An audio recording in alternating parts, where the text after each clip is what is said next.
Kavachenko, Nikolas. Are you going to give a list to the clerk, or do you want me to write these down? Well, I think it's good enough. It's just we'll do an order, but just so it's on the record. Okay, so in other words, the clerk and I don't need to write down all these names as you're saying them, so that we can. We'll do an order. You'll do an order. And then we'll substitute the. We'll have the defense look at it, and then we'll substitute. Is that better? Because I was trying one is a court exhibit. Okay. One is a court exhibit, and one sure. is one for the jury. We're both trying to write down as you're talking, and we won't do that then. Okay. Thank you. The third was Nicholas Mazzei, M-A-Z-Z-E-I. Video Tyler West. Video Aaron Feiss. Video Anthony Borges. Video Scott Eagle. And video Sophia Delia, D''Elia. And the photos were marked as State's Exhibit 117, 118, 163, 203, 373. Just so it's clear, I didn't mean to say 17. It's 117. Okay. Thank you. I'm sorry. Mr. Marcus, what was the last one? The last one? Yes, the exhibit number, please.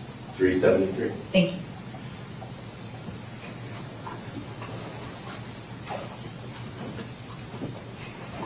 Thank you, Your Honor. Okay. Just one last thing.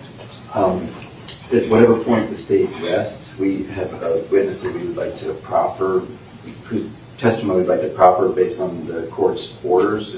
And again, obviously I don't know when the state's going to rest, but I just wanted to put the court on notice that we have that request. I don't think it would take any more than 30 minutes. Okay, I'll consider that at the appropriate time. Yes, ma'am. Can we bring in the jury? Ready, Your Honor. Okay.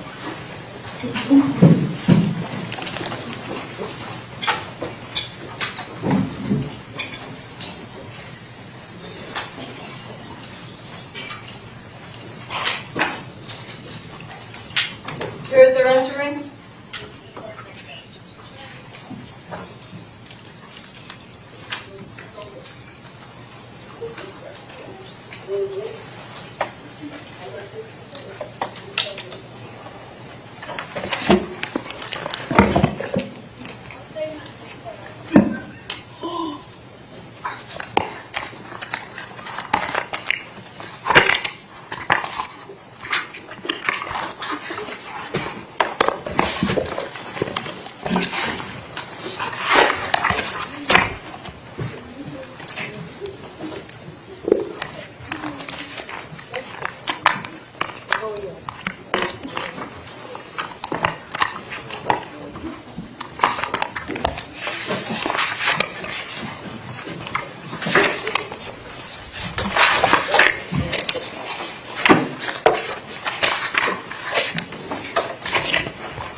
All the jurors are present. Everyone else may be seated.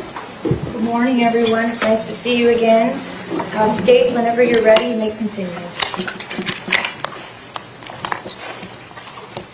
All right, Dr. Denny, good morning. Good morning. Dr. Denny, did you have occasion to observe Dr. Jones's testimony? Yes, I did. Do you recall that his standard of deviation was 1.5 that he deemed appropriate? That's what I recall. Doctor, do you have with you the DSM-5 TR? I do not. Okay, I'm not going to ask you to look through it. I'm just going to give it to you. Okay. And just, is that what you call the DSM-5? Yes. Okay. Although there was a new edition, and that's why it's called TR now? Yes, for text revision. Okay. And what is that manual to you? How do you use it? Right, this is the Diagnostic and Statistical Manual of Mental Disorders. It's the book of classifications that spell out, what criteria you use and how you determine what a mental health related diagnosis is. Okay, and in reference to FASD, I think you testified before where it was in that book, correct? Yes, it's in section 3. Which is considered what? Which is considered, well, in section 3 there's a subsection for emerging measures and things that are still under research but not yet ready for clinical use, and that's where that classification for neurobehavioral disorder associated with prenatal alcohol exposure classification resides. And did you listen to Dr. Connor's testimony? Yes, I did. And what was his standard deviation that he was using? Well, he referenced several, but I think he was using one standard deviation, if I recall correctly. Okay, and that's different from Dr. Jones's? Yes. Okay. Now, you had talked before about the Canadian guidelines, correct? Yes. And how are the Canadian guidelines found? Is it a book like that, or how is that published? I believe it's published it's published actually in more of a research article where they present their guidelines in a publication. Okay. I'm not going to make this an exhibit. I'm just asking you, is that the Canadian guidelines? Yes, it is. Okay. And you had referenced some of those in your PowerPoint, correct? That's right. Okay. And in reference, and this is, I want to clarify something on the Canadian guidelines. If you will, you had put a table 1 in your PowerPoint, correct? Yes. Okay, and I think it's on page 193. If you would look, that's what the PowerPoint said. Okay, very good. Oh, yes. Okay, now, what I wanted to clarify, in the Canadian guidelines,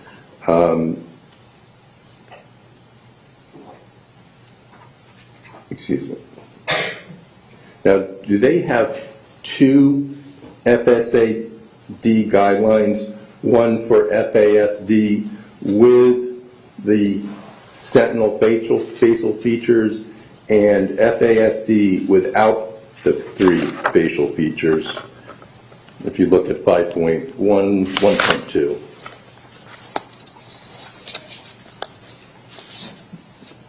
Yes, that's right. Okay, so if the defendant didn't have the 3 facial features, correct?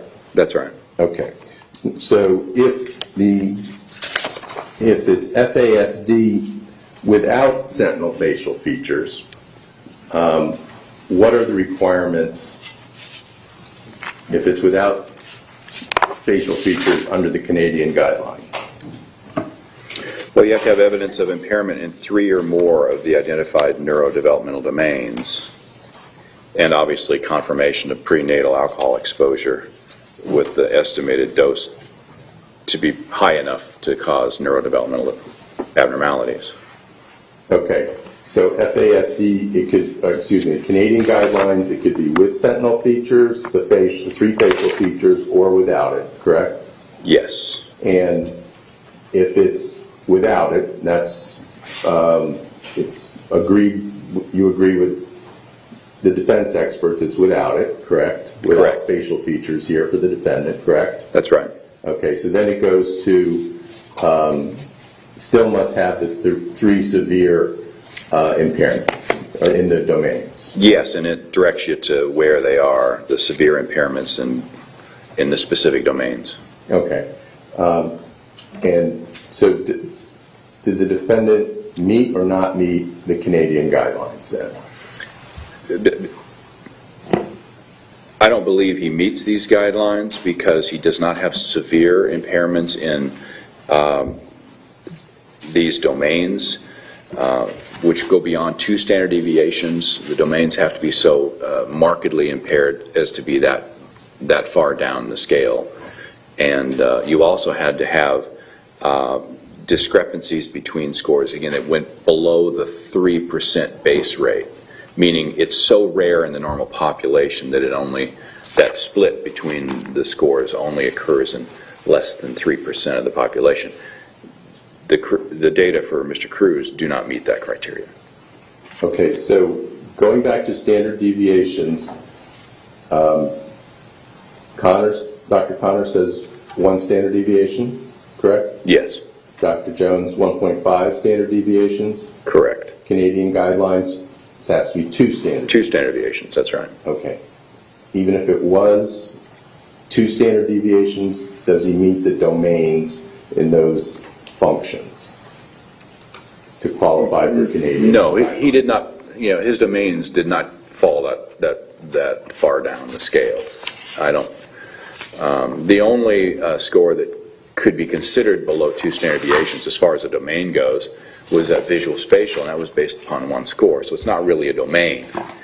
It was just 1 score and having to do with the Ray complex figure copy. The others, there was not enough domains because you have to have 3 or more identified at the below the 2 standard deviation mark for that to meet the criteria, and Mr. Cruz did not demonstrate that. Okay, I'm going to shift to another area. How many hours have you put in this case? It's capped. It's gone over 400 at this point, Including your testimony and... Right, definitely, yeah, including testimony and whatnot. Okay, and how much do you charge per hour? $400 an hour. If we could go to the slides, please. I think it's 58, please.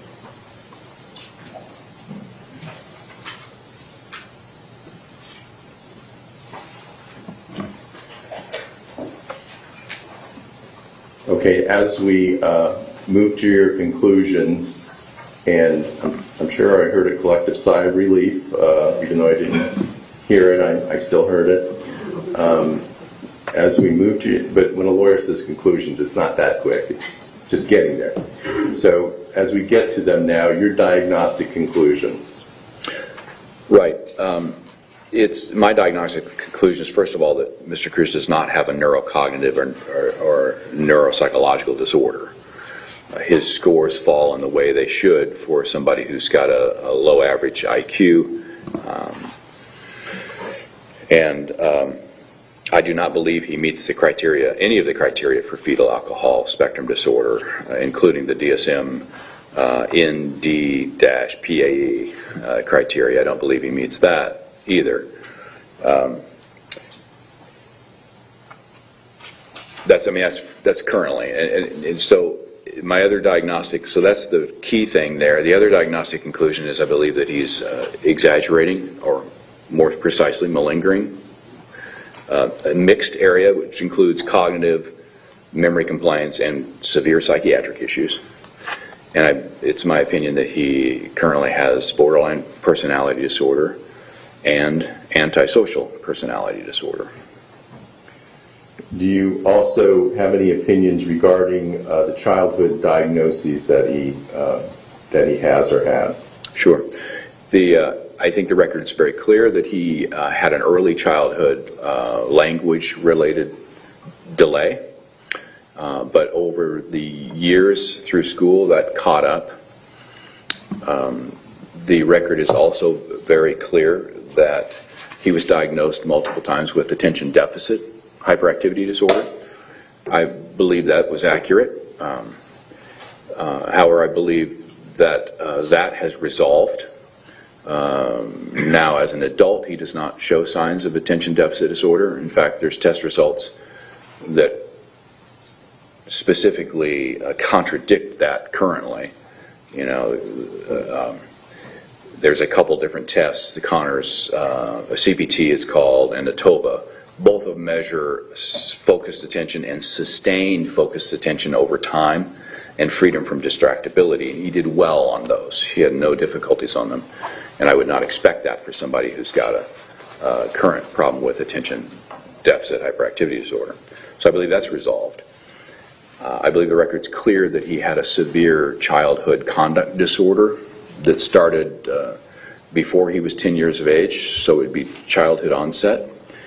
and that there were indications of a callous lack of empathy and lack of remorse as a young person, as a part of that conduct disorder. And that diagnosis is not current. I mean, that's what it was back then when he was young, but he's grown out of that in the sense that it's evolved into another diagnosis as an adult, and that's antisocial personality disorder. So the characteristics are still there. It's just evolved. Has he outgrown any of the disorders you just mentioned? Yes, I believe he's outgrown the early childhood language delay, and I believe he's outgrown the attention deficit hyperactivity disorder. And as I mentioned, the conduct disorder is morphed into a different disorder now. Same characteristics are there. They've not gone away. It's just it's classified differently now that he is older than 15 years of age, and certainly past 18 years of age. So you mentioned childhood conduct disorder. How is conduct disorder diagnosed? It's diagnosed based upon a child and adolescent's behaviors. Can we go to the next slide, please? Does this slide help for you to explain the childhood conduct disorder? Right. Yes, this is directly out of the DSM-5 criteria for conduct disorder. And it first of all describes what conduct disorder is as a repetitive and persistent pattern of behavior in which the basic rights of others or major age-appropriate societal norms are violated. And you only need 3 of these 15 different criteria to meet the diagnostic conclusion of conduct disorder. And I've listed all of the criteria here, and they're numbered, and they go in different headings. And I've highlighted the criteria in yellow, the ones I believe he meets. Okay, can you just go over, and I think you could do it quickly, Sure. the ones that he meets, or that he met, I guess, for childhood conduct disorder. I don't think we have to go into each example, but if you could, please. Okay, yes, very, very quickly. Under aggression to people and animals, that's a major characteristic of this disorder. Often bullies, threatens, or intimidates others. I think there was more than enough indication that that was the case for him. Often initiates physical fights. There were reports in the record of him initiating fights with other students. Used a weapon that can cause serious physical harm to others, like a bat, a brick, a broken bottle, knife, or gun. There was an instance where he threw rocks at others, where he used a vacuum hose on his mother. Those are certainly use of a weapon. He's been physically cruel to people. There was indication that he was, would stomp on the feet of other students and kick them in the groin, or things like that were pretty, would I think meet that criteria. And he's been physically cruel to animals. I think that doesn't need to be explained anymore. There was a lot of that in the record based upon his report and the reports of others. I do not believe that there was instance of him stealing while confronting a victim. That would be like purse snatching or mugging somebody. I don't think he ever did anything like that. He certainly didn't describe doing anything like that to me. And he denied ever forcing someone into a sexual activity. I don't think there's any indication he did that. In regard to destruction of property, 8 there is deliberately engaged in fire setting with the intention of causing serious damage. Now, he told me during my interview that he and his brother set his treehouse on fire with the intent of burning that down, but I didn't feel like that was a strong enough case for this one, so I did not see it as being positive for him. The next one, number 9, has deliberately destroyed others' property. That was pretty clear in the record, where he's destroying furniture in his mother's home. He kicked through a glass door in a school and broke that, that sort of thing. Under deceitfulness or theft, number 10, broken into someone else's house, building, or car. I did not find that to be true for him. He did tell me that he did that he broke into a car and that he stole a credit card to use, but I didn't get a sense that there was enough objective evidence that that was true, and so I didn't count that one. Number 11, often lies to obtain goods or favors to avoid obligations. The record, I think, is pretty clear on that he tended to lie. The teachers, Jennifer Klein, for example, psychologist, evaluated different teachers, and they reported that he would lie and be manipulative, and he certainly told me that he did that with his mother to manipulate her. Number 12 here, has stolen items of non-trivial value without confronting a victim, shoplifting, without breaking or entering forgery. He told me that he took credit cards or gift cards in order to order pizza and things like that, and so I think that meets that type criteria. Then D, serious violations of rules. Number 13, often stays out at night despite parental prohibitions, beginning before age 13. He told me that he did that some, but I just didn't get the sense that it was like a routine, standard kind of a problem that he did, so I did not endorse that as being positive, although it could be. I did not find it that way. Then 15, often truant from school beginning before 13 years of age, and he told me that he often was late or skipped school between the years 12 and 13 years of age. So you only need 3, and he's got well more than 3. So he, in my opinion, definitely met the criteria for a conduct disorder. I think 14 was left off about running away from home overnight at least twice. Oh, yes, thank you. That was missed. He mentioned to me that he did that once or twice, but I don't think it was a big enough issue that I would call it positive. Okay, so you had mentioned about the animal abuse. Can I please have clip 6, please?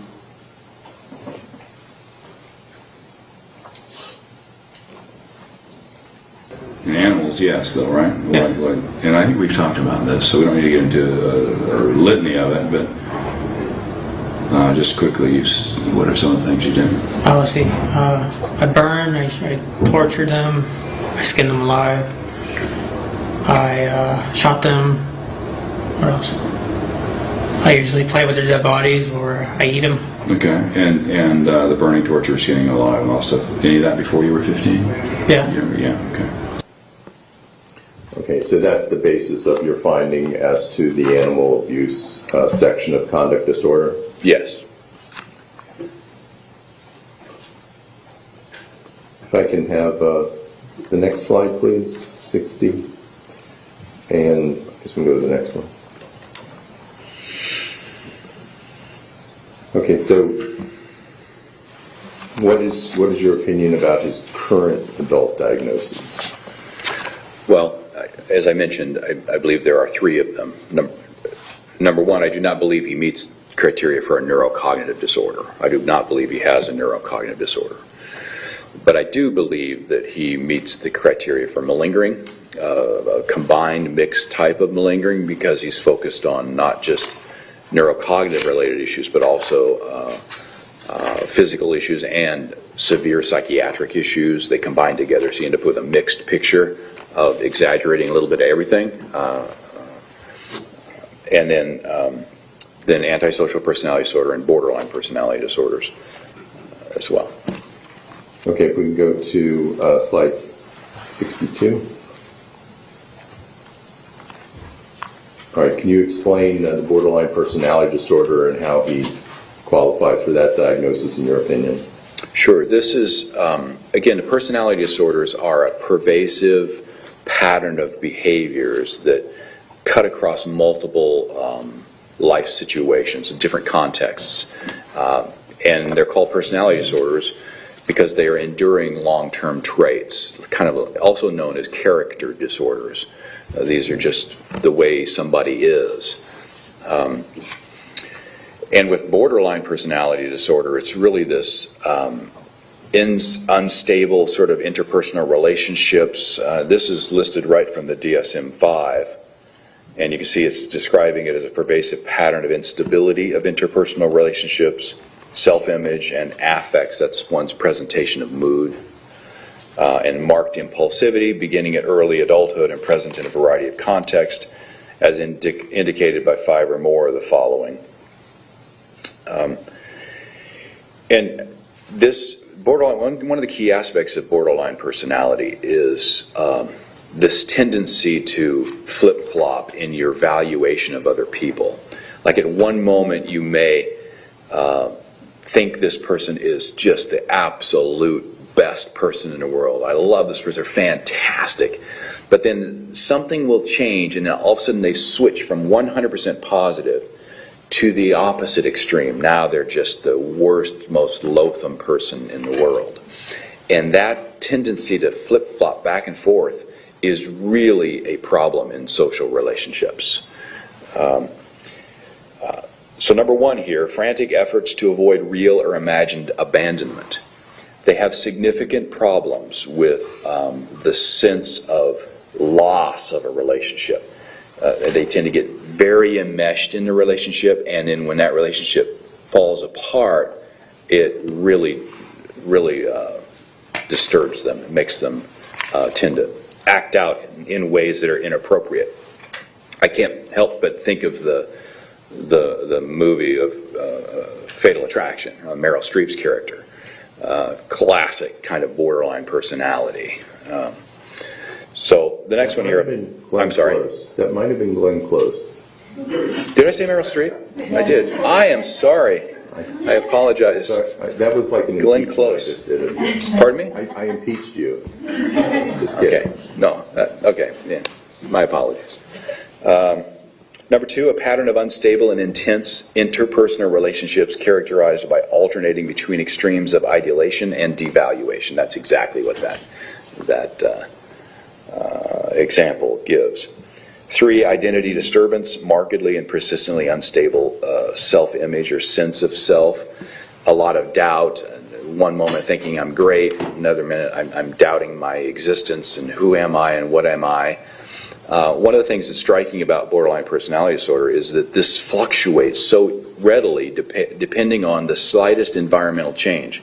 You can talk with somebody with a borderline personality disorder, and if you encourage them, they feel on top of the world and they think the greatest thing, but then the slightest little criticism or something like that and they fall off that pedestal, and now they're totally down on themselves and negative and oftentimes suicidal, at least in their thinking.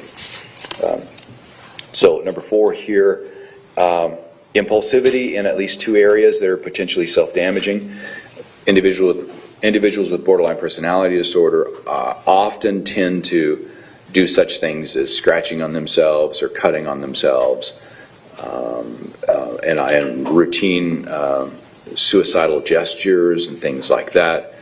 Sometimes they're to alleviate stress, a sense of dysphoria they have, and cutting themselves will help that make them feel better.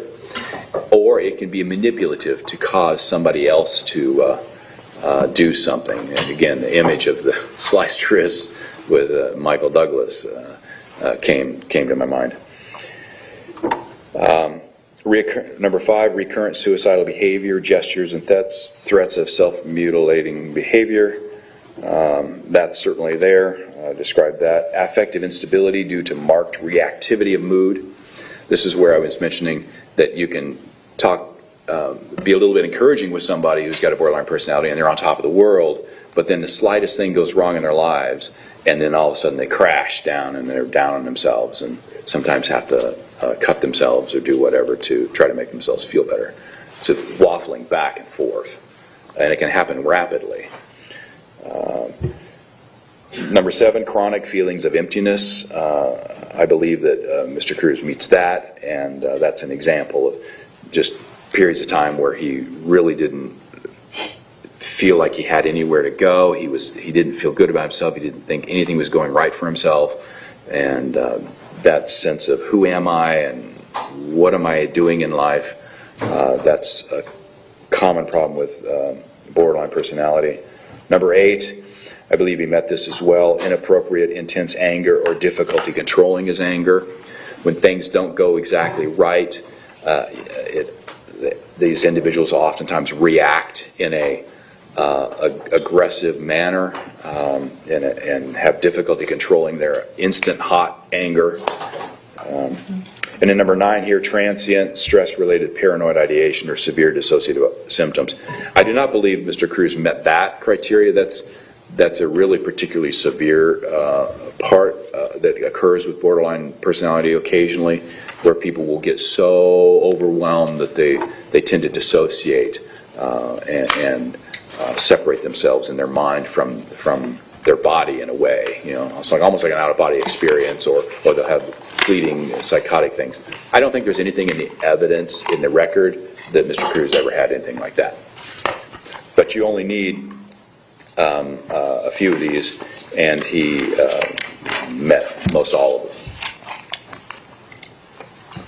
Okay, going to the next slide on antisocial personality disorder. Did the defendant meet this criteria? Yes, he does. Can you explain that, please? Sure, and you can see here, again, it's a pervasive pattern. All personality disorders are a pervasive pattern. And for antisocial, it's a pervasive pattern of disregard for and the violation of the rights of other people that occurred since he was 15 years of age. Again, this is what transitions from conduct disorder prior to 15 years of age, and then after 15, and then after 18, you can really diagnose antisocial personality disorder. You need to meet 3 of 7 criteria, and the ones I've highlighted here in yellow, I believe he meets. So all but one of them. Number 1 here, failure to conform to social norms with respect to lawful behaviors, as indicated by repeatedly performing acts that are grounds for arrest. There's lots of things, and I don't need to get into all the examples on that. I mean, assaulting his mother, he should have been arrested for that. You know, shooting the weapon in the backyard is a problem, especially at night when you don't know where it's going because you can't see during a storm, those sort of things. But I believe there's a lot of those examples. Number 2, deceitfulness is indicated by repeated lying, use of aliases, or conning others for personal profit or pleasure. Mr. Cruz told me during my interview that he would often con people to get what he wanted, and that would include his mother, his teachers, in order to manipulate them and get what he wanted. Before you go to the next one, I want to go back to the failure to conform to social norms. Would his computer searches for child pornography topics be part of failing to conform to social norms with respect to lawful behaviors? Certainly. I mean, beyond the moral issues, for child pornography, it's illegal to have that on your computer. And so searching for that child pornography would be an example of failure to conform to social norms as well. I think you were going to 3. Number 3 is impulsivity or failure to plan ahead. There's lots of instances where Mr. Cruz demonstrated that impulsive reactivity and failure to plan ahead. That doesn't mean he can't plan ahead, because there's lots of evidence that he has very good planning and has planned things quite well, frankly. But there are also instances where he's impulsive and reactive. So I believe that meets that criteria. And number 4, irritability and aggressiveness as indicated by repeated physical fights or assaults. You know, as a later teenager, there were lots of instances where he would get involved in fights with other students. I mean, several instances that were reported in the school records of that. Number 5, reckless disregard for safety of self or others. There's a great example where he, after a fire drill, right, he was out in the street running between the cars and just having, because it was fun. And it's a reckless disregard for your own safety. And if you're shooting a weapon out the window into the backyard during a storm at night, I think that's a reckless disregard for the safety of others too, because you don't know where the bullet's going. You don't know what's out there or who might be out there. And that, in my mind, meets that criteria as well. He described doing that during his interview with me. Number 6, I don't believe he met this criteria, interestingly. It's consistent irresponsibility as indicated by repeated failure to sustain consistent work behavior or honor financial obligations. He actually did. He worked for over a year at the Dollar Tree and was a reliable employee, did his work, got along adequately with other staff, other employees. He got along with customers adequately to keep the job. And so that's a great example of somebody who has these difficulties, yet they can control them when they want to.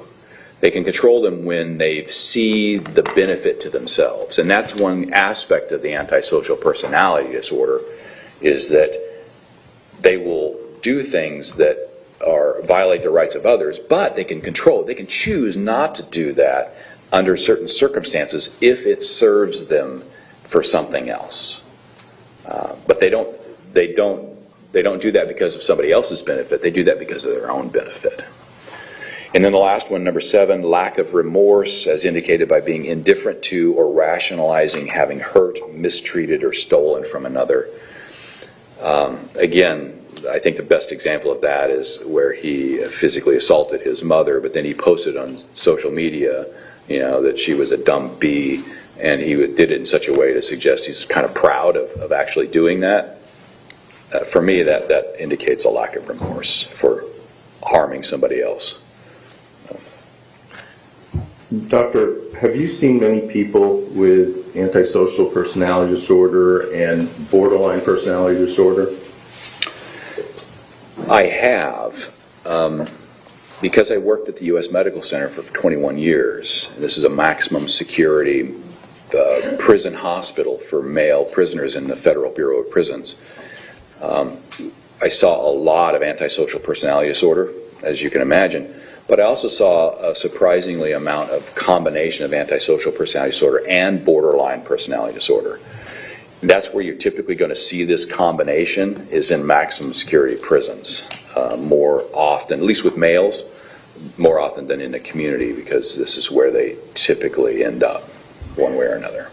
Are there general characteristics that can be reflected within the personalities of these individuals with antisocial personality disorder and borderline personality disorder? I'm sorry, I didn't understand the question. The general characteristics, are there general characteristics of people with antisocial personality disorder and borderline personality? Yeah, the general characteristics are that this is a pervasive pattern that cuts across multiple areas, and that they tend to not accept responsibility for their own behavior, right? They blame somebody else for what happened. It's like, well, why did you punch that person? Well, he had it coming. Right? If he hadn't have disrespected me, I wouldn't have done it, so it's his fault. You see that projecting blame on somebody else when it's actually this person who hit him, but he's blaming the victim. That's very typical with antisocial personality. Failure to take responsibility for yourself and to blame others for any misfortunes and things that happen upon me.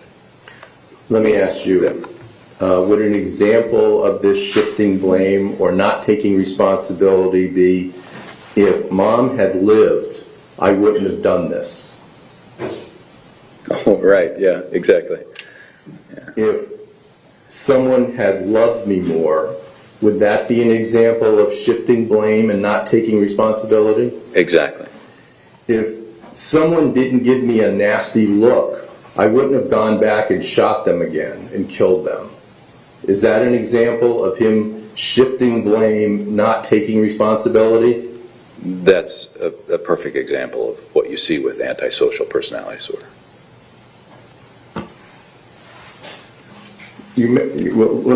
I'll let you finish. Are there any other characteristics? Not that come to my mind right now, except for one thing maybe, and that's what I mentioned briefly before, is that these behaviors are under their control. Okay?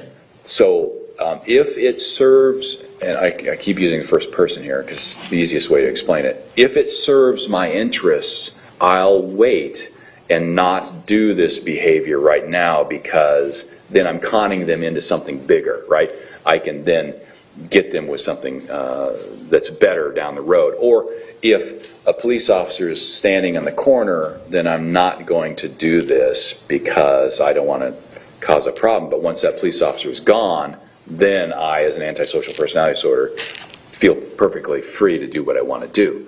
So it's not because the antisocial personality disorders are within somebody's volitional control, okay, for their behaviors. It's just they choose not to control it. And they will control it if they need to, if they see it benefits them. You mentioned control. Is manipulation also the characteristic? Absolutely, manipulating other people. So I believe you mentioned as a control, you just said the police, but the defendant, for example, had a vice principal sitting next to him and he was behaving just fine. Is that an example? That's a great example. And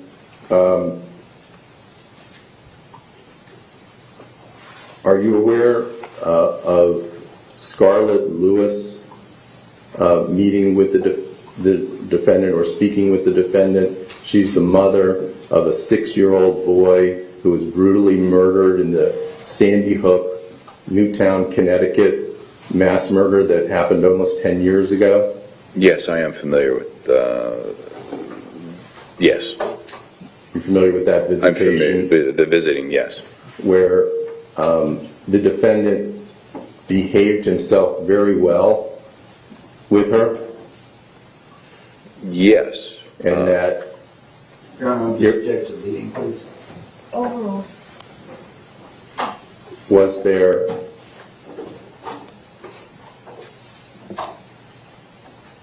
There were expressions of love that she felt. You're aware of that as well? Right, yes. And the issue is that there's quite a relationship that has built up between the two of them, and I believe she's got good intentions in what she's trying to do.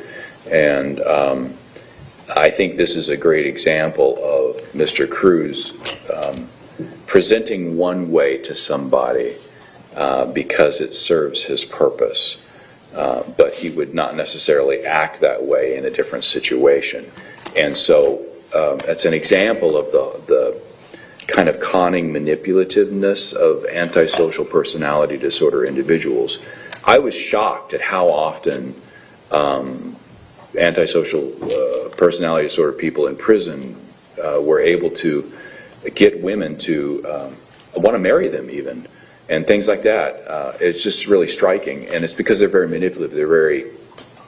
They're able to create an image that is attractive and desirable, but it wouldn't last, if that makes sense. The other shoe would drop sometime or another in the future for that relationship, but people get sucked into it.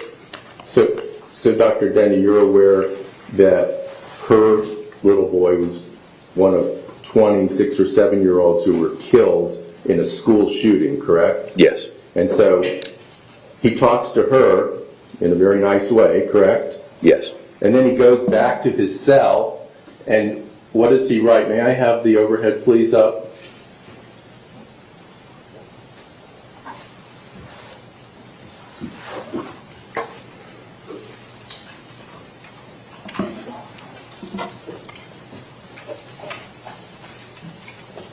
Then he writes about the next school shooter, whoever that is, correct? Yes. And he also writes about killing another student.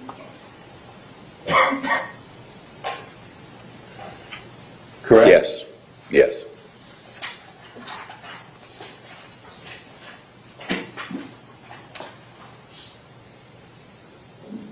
And writing about killing your children, correct? Yes.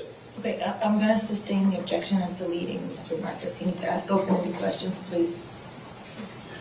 What does this document say about killing children?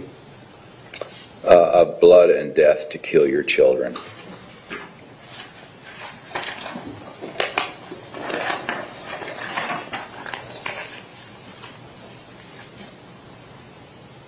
And then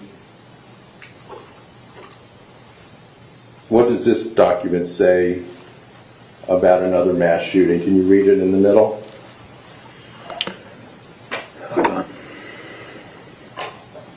If I can take a moment to find that. Oh, I just hope there's another mass shooting. Yeah. This is in striking contrast to the way he must present to somebody he's building a relationship with, who's willing to work with him, like that mother does. That's striking. You're aware of the incident with Deputy Beltran where he attacked him and tried to take his taser? Yes, I am. And can you address that in terms of the characteristics you'd see of antisocial personality and borderline personality? Well, yes, particularly the antisocial characteristic of it. The video is clear. He's walking around a room, exercising, and then apparently the deputies asked him to pick up his feet rather than shuffle them around, and he went around a couple more times, and then he just attacked the man. And but it looks very planned in the sense that he's going for the taser specifically, and actually got a hold of the taser and attempted to tase the man. And it was pretty brutal, actually, I thought. And just boom, happened like that. Doctor, was the defendant able to control his behavior in the amount of hours you were with him? Oh, yes. Yes, definitely. No outbursts? No outbursts whatsoever. And other examples of him able to control his behavior, like in the courtroom that you've seen? Yes, there's been no difficulty with acting out or causing a disturbance or problems. Is the defendant capable of controlling his behavior when he wants to? Absolutely. Even in that video with the deputy sheriff where he's walking around the table, after the deputy said what he said, I mean, he continued, Mr. Cruz continued to walk around the table afterwards. And so it wasn't an immediate type of loss of control or anything. It was a plan, and he went around and he went around, and then he attacked. So that was an example in my mind that he delayed gratification in a way. Since I was angry at this person and I was going to attack him, but I didn't do it immediately. I waited and went around until the person wouldn't expect it. And then he was also very goal directed on the taser. That's striking. Control of himself. And he demonstrated control with me. He was very cordial and friendly and nice with me during my 6 hours of interviewing and 5 hours of testing. There was no sense of him losing control or not being able to control himself with me. In being goal-directed, you mentioned the taser. Going after the taser with two hands and undoing it from that holster, is that what you were talking about? Yes, my understanding is that he was successful at getting that taser unsnapped and pulled out of the holster and was just about to tase the officer before the officer got control of it. Okay, Doctor, in reference to the characteristics of antisocial personality and borderline personality, I'll show you what has been marked as State's Exhibit 497 in evidence of the defendant walking around with this backpack with this phrase, F ends and a swastika on it. How do you interpret not only wearing that backpack that day, but the swastika on the gun magazine that he left behind, the swastika on his boot that he was wearing when he was arrested an hour and 20 minutes later, the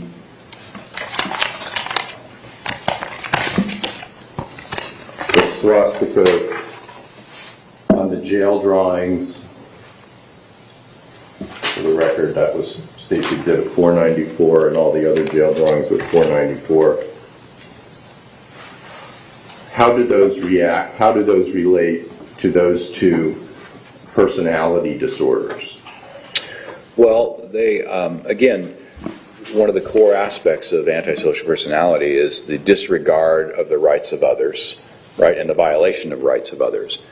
And part of that is intimidation of other people, because individuals, when you feel free to violate the rights of others, you have no problem intimidating them and trying to create a hostile situation. I see those, for example, in a backpack as being provocative. In other words, to provoke a response, to get somebody's to react to it. So maybe I could then engage them or be even, I don't know, to fight or whatever, but to cause hostility and to create a sense of intimidation. I see that as kind of a bullying behavior. So walking around with a backpack, is that consistent with someone who is being bullied or not? Oh no, it's just the opposite. It'd be like it's somebody who's trying to provoke hostility in other people.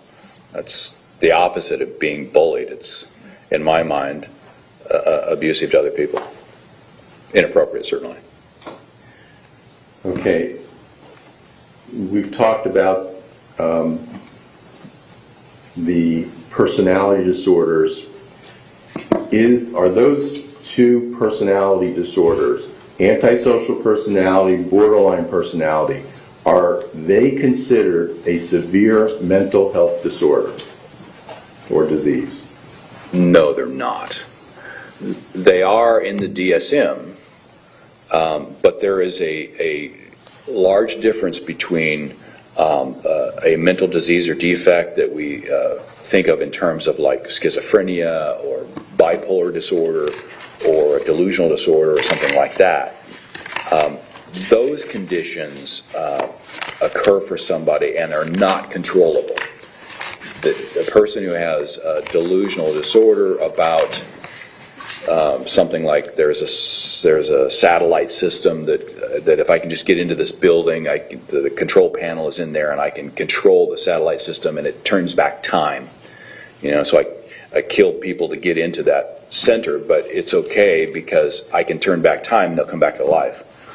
That's a real delusion that somebody had. An example, they don't have any control over believing that. They really believe it. Or like hearing auditory hallucinations. They have no control over those hallucinations necessarily. They just come on to them. Contrasted with character or personality disorders, this is a way of interacting with people that I can control. You know, now there's this pervasive pattern of behavior that goes, you know, many years because it's a personality issue, but at any one moment it's something they can control. So it's a big difference between a mental disease or defect and personality disorders. So a person with a mental health disorder, as you described, the hallucinations, the delusions, if a police officer is sitting next to them, does that make a difference to them? That's a really good point. No, it doesn't. They still have the voices, they still have the delusion. It doesn't change their behavior in regard to that psychotic mental illness. As opposed to a personality disorder, the person may be in the plan of violating the rights of somebody else, but oh, there's a police officer there, so I'm going to lay low and I'm just going to wait till the police officer goes by. Now I'm going to continue to violate the rights of others. That's an example. They can control it if they want to. If it serves their purpose, they can control it.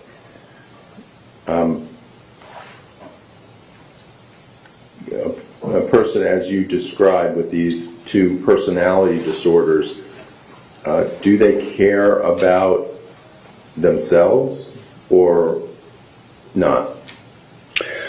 No, I mean, if in their mind whatever it is that they're wanting to do serves themselves, then that's what it's all about. They care about themselves. but they don't care about the rights of other people.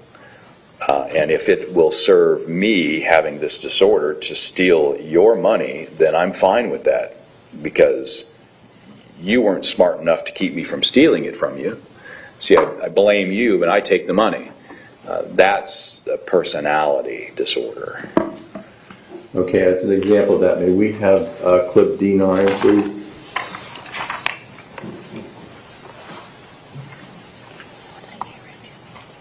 Okay, thank you. Anything that I haven't asked you that you think is really important that you wish I'd asked you but I failed to do?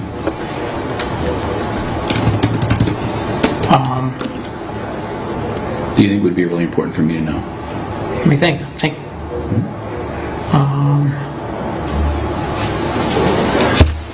Why I chose Valentine's Day. Okay. Why Valentine's Day? Because I felt like no one loved me. And I didn't like Valentine's Day. I wanted to ruin it for everyone.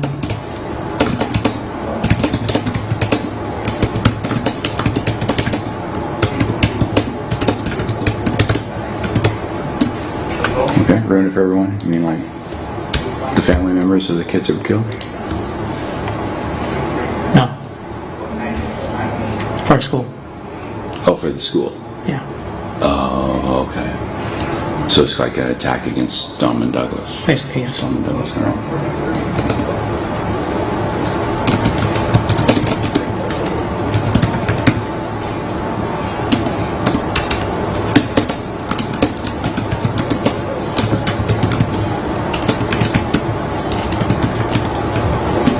Okay, yeah, I could see that, I guess, because it'd be kind of hard for them to have like a dance on Valentine's Day or something like that. Yeah, basically.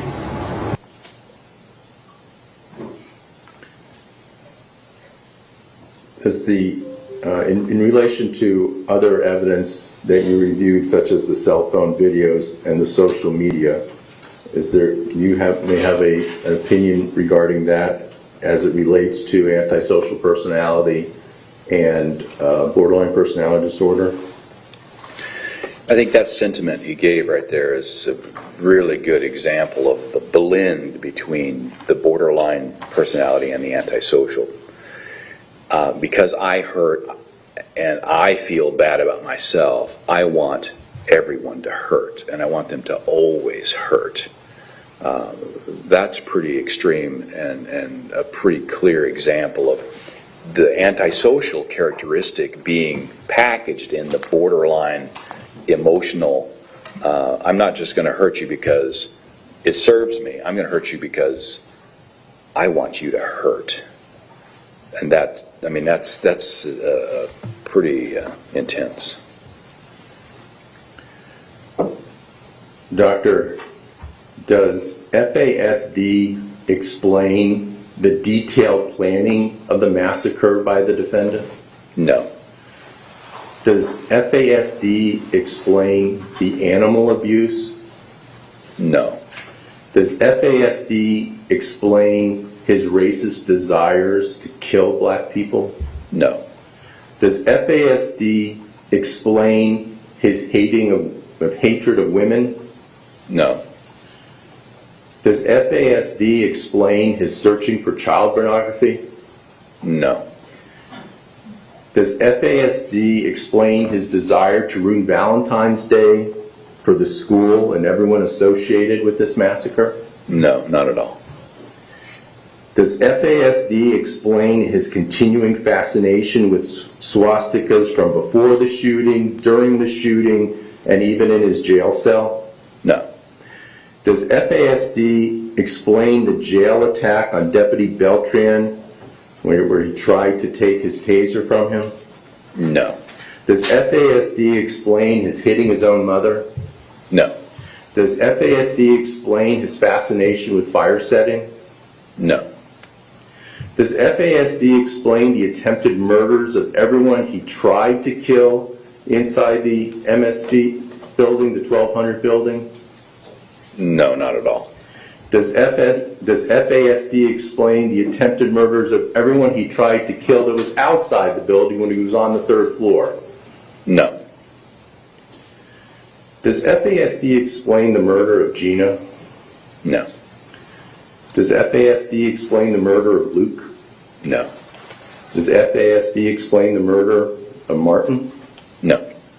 Does FASD explain the murder of Alex? No.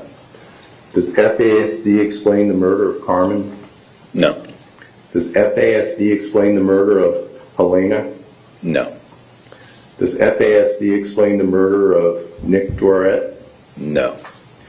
Does FASD explain the murder of Elena? No.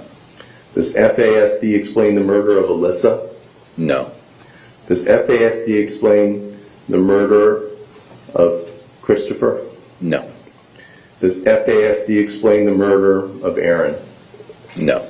Does FASD explain the murder of Scott? No. Does FASD explain the murder of Meadow? No. Does FASD explain the murder of Joaquin? No. Does FASD explain the murder of Jamie? No. Does FASD explain the murder of Peter? No. Thank you very much, Doctor. Your Honor, the state would offer into evidence State's Exhibit 26O. These are the clips. Other than the previously raised objections, do you have any additional objections, Mr. Just Secor? renew the objection to the supplement to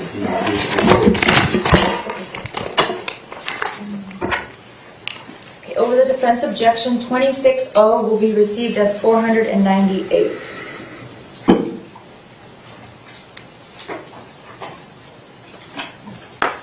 Okay, cross-examination?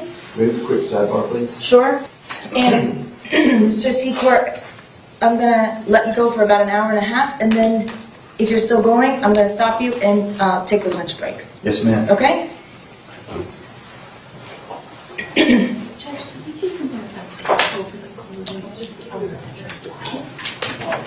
Will you put a door stop on that door? Sure. Please.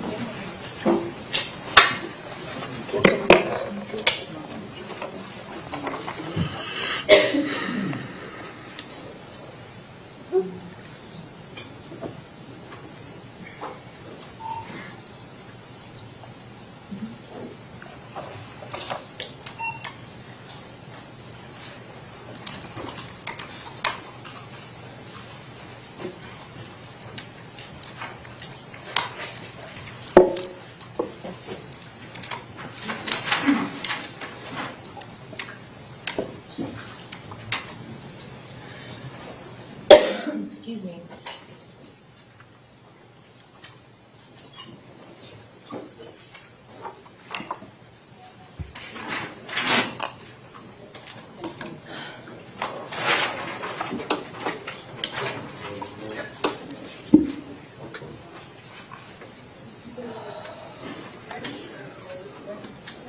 Jurors are entering.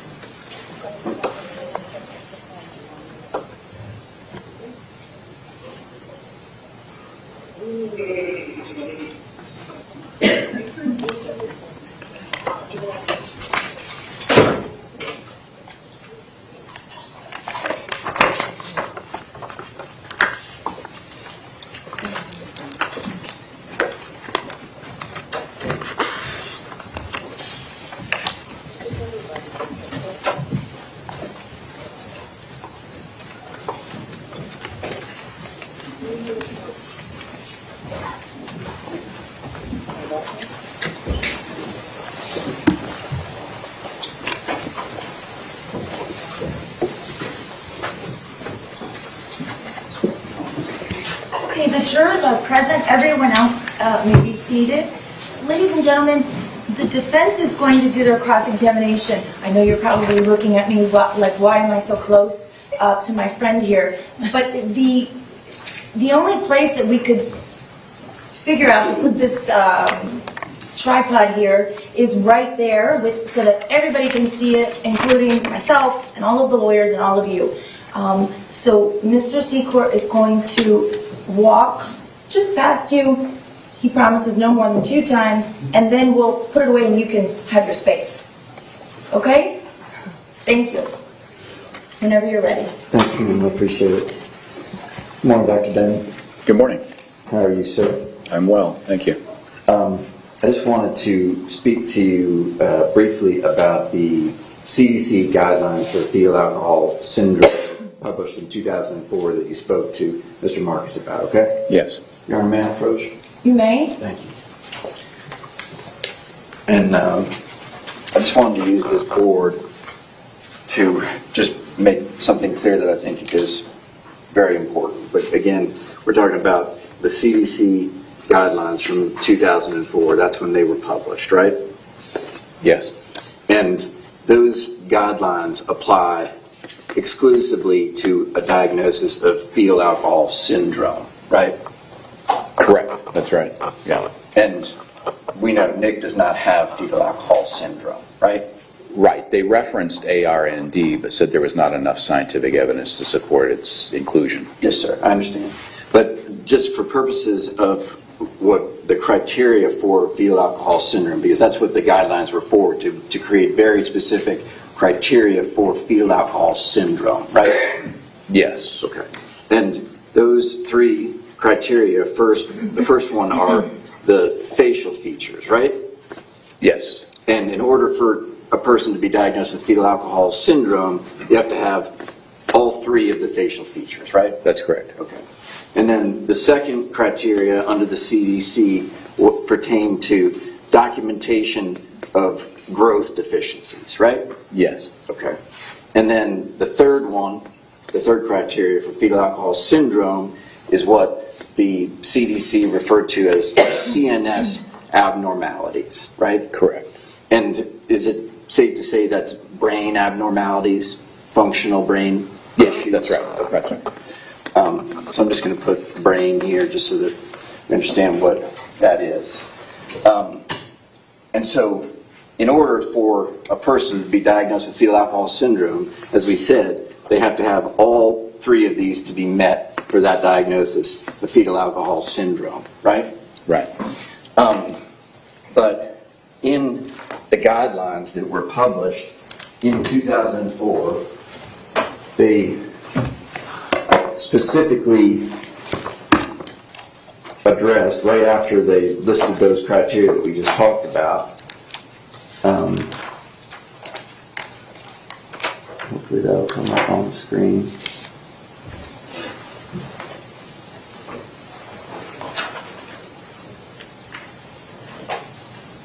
Right after the criteria that we talked about,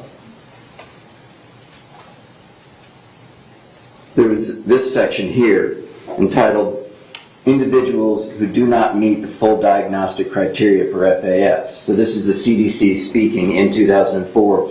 And the highlighted portion I just wanted to bring to your attention is it says, however, there is grave concern that individuals who present with the same neurodevelopmental deficits as individuals diagnosed with FAS, but who do not present with the full facial features or growth deficits, are not being afforded services because they are not given a diagnosis of FAS, right? Yes. And so that was a concern, obviously, that they had in 2004 when they wrote the guidelines, is that they knew that they were excluding a bunch of people that have the same brain problems as a person with FAS. Yeah, that had at least some level of brain abnormality or cognitive difficulties, yes. And behavioral problems. They went so far as to say the same. Yes. Okay. May I approach one more time, Your Honor? Yes? And so, I think you agree with me that what they were saying is that there are some people that have these brain abnormalities, brain function problems, who do not meet the facial feature definition or the growth deficit definition, but otherwise are functioning in the same way, right? That's what the CDC was saying. Yes, so they have cognitive difficulties that would fall under the CNS brain category. And then, consequently, what comes from that, because those guidelines only apply to fetal alcohol syndrome, is that we now, as a consequence of knowing that there's this group of people, we have what's called fetal alcohol spectrum disorder that covers a spectrum of people, right? Well, yeah, that's kind of an umbrella term that would cover all of it, including FAS. Exactly. You bet. Yeah, I didn't mean to say that's a diagnosis. I understand it's not. But what we did is we took the fact that we knew that this group existed, made a spectrum, like there's an autism spectrum, right? Right. And now included in the spectrum of fetal alcohol spectrum disorder are, like you said, there's still FAS, right, for the people that have all the features. Mr. Secor, Yes, ma'am. just let me speak to Ian for a second, and the lawyers on the headphones, please.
I was looking at you all, and I couldn't help but notice that at least 50% of you might have seen me kind of motion over here. I don't think could see. So I apologize. This is my fault. I interrupted Mr. Secor to try to see if there's another way that we could accomplish this, or that he could accomplish this, so that everyone can see. And he's going to try a different method, so that everybody has the opportunity to see. Okay? Thank you.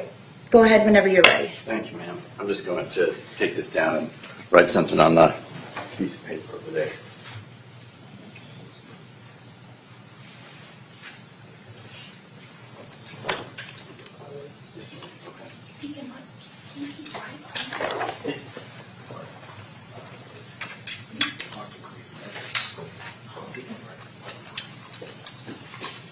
Sorry about that, Doc. The point being that the CDC in 2004 recognized that there are these people that have the same neurodevelopmental deficits, but they don't meet the criteria because of the facial features and the growth deficits, or the absence of those. Is that right? That's correct. Okay. But I think you heard Dr. Scott testify, and he talked about how, science and medicine evolves with time, obviously, right? Yes, that's true.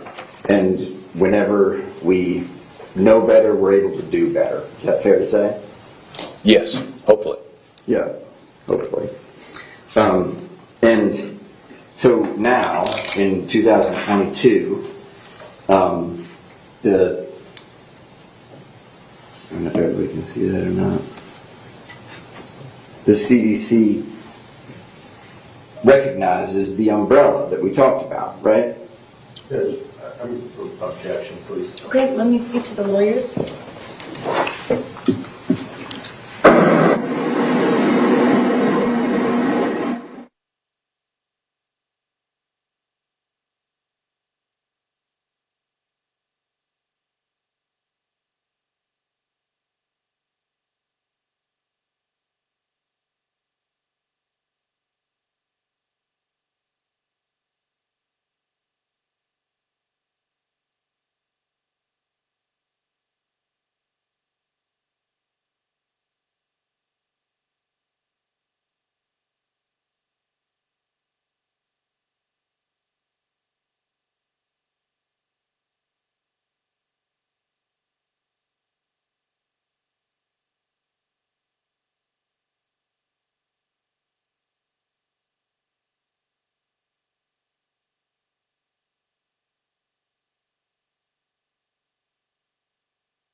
Now approach, Your Honor.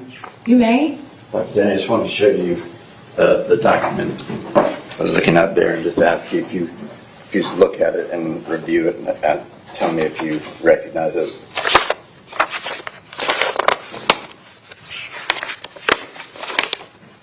Yes. Okay. And can you tell me what it is? Yeah, it's just a general fact sheet, informational sheet put out by the CDC. Okay. Thank you. And this is a more updated version, obviously, from the 2004 guidelines, right? It is, but I don't think it spells out diagnostic criteria. It does not. You're absolutely right. The point that I wanted to make is simply that now, in 2022, the CDC recognizes the full umbrella spectrum of fetal alcohol spectrum disorders, right? It recognizes that there are those instances where individuals do not have the facial features. Right. That's true. Right. Research shows that there's also, in fact, it's even Dr. Jones's research shows that 30% of individuals who were had severe alcohol exposure can be spared cognitive problems. And specifically, these diagnoses that now the CDC recognizes include fetal alcohol syndrome, as we talked about, right? Yes. Alcohol-related neurodevelopmental disorder, right? Yes. Alcohol-related birth defects, correct? Correct. And neurobehavioral disorder associated with prenatal alcohol exposure. Right. They're describing that those things exist. It's just they're not defined as to how to figure out yet what it is. Okay. And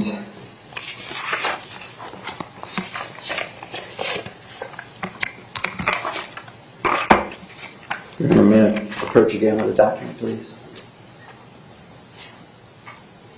Sure. Okay. Dr. Denny, can you just tell me if you recognize that?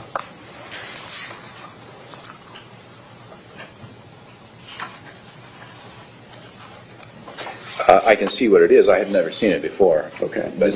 This was provided to the state, but you've never seen it before? That's correct. Okay.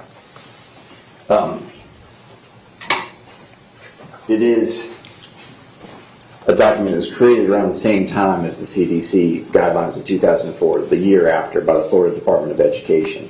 All right. And I would just like to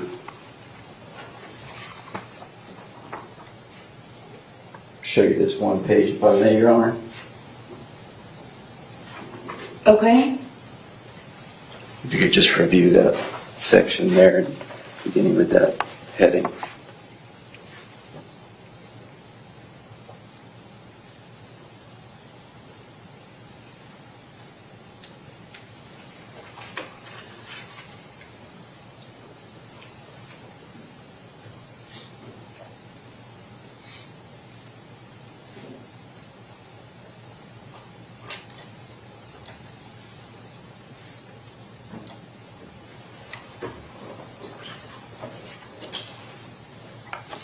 Yeah. Okay. And this is just a recognition similar to what the CDC has done, is that there's a recognition that there are this group of people without the facial features or the growth deficits that have the same neurodevelopmental impairments of a person that has fetal alcohol syndrome, right? Well, I don't know that necessarily say they have the same, but they do have neurocognitive related issues without the facial features. That can happen, certainly. And the CDC said the same. The Florida Department of Education pointed out that they don't consider these other conditions to be a less severe form of FAS, which is another way of saying they can have the same deficits, right? Same in the sense that they're CNS-related cognitive deficits. That's the way I would view that. Okay.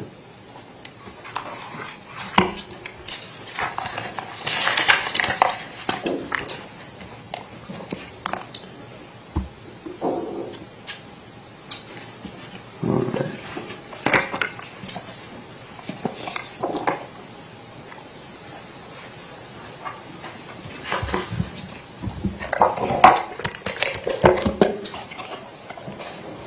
I wanted to just speak to you briefly about the concept of secondary conditions. And secondary conditions, I assume, can happen with any sort of medical or psychiatric condition the person has. Is that correct? Yes, that would be a general term for when some major thing happens. There's spin-offs, other little difficulties that come out of it that can be just as big or worse in some instances. And it just simply means that it's a condition that you have in addition to the other condition that you have. Is that fair? In essence, yeah. Okay. And some secondary conditions might be caused by the primary condition and some might be completely unrelated, right? That's correct. All right. But there are a number of secondary conditions that have been found to be specifically associated with people with fetal alcohol spectrum disorder, and you're familiar with that, right? Well, I'm not sure exactly what you're referring to specifically. Okay, well, the CDC has recognized that there are secondary conditions or co-occurring conditions, right, that occur with fetal alcohol spectrum disorder. And there's no way to know whether or not they're specifically caused by fetal alcohol spectrum disorder or whether they just happen to co-occur with fetal alcohol spectrum disorder for an unknown reason. Right, for an example, attention deficit disorder. Right. Yeah, exactly. this would be a good example of that. That's true. And the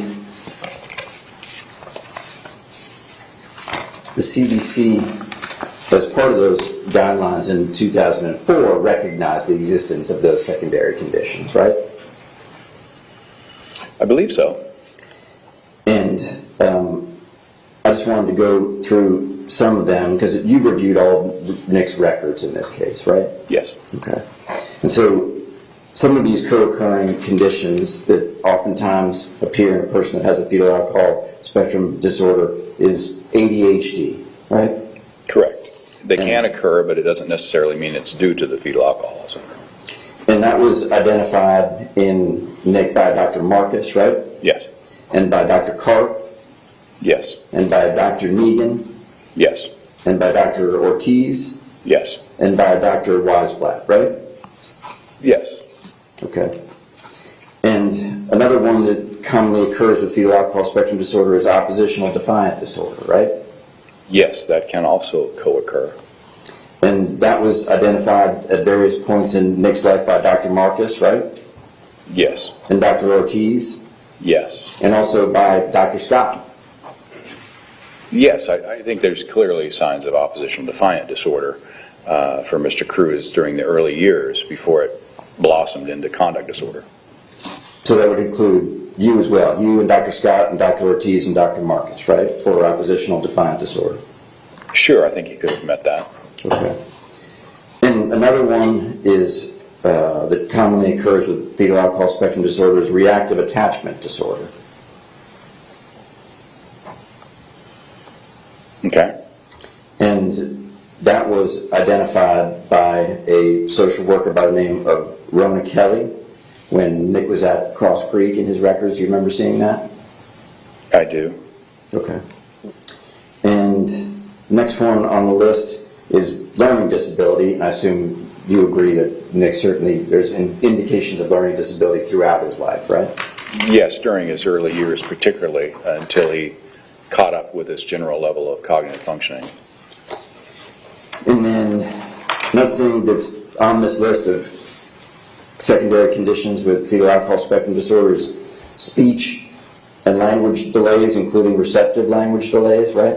That can occur, sure. And those were identified in Nick by Miss Phillips, who was a speech and language pathologist, right?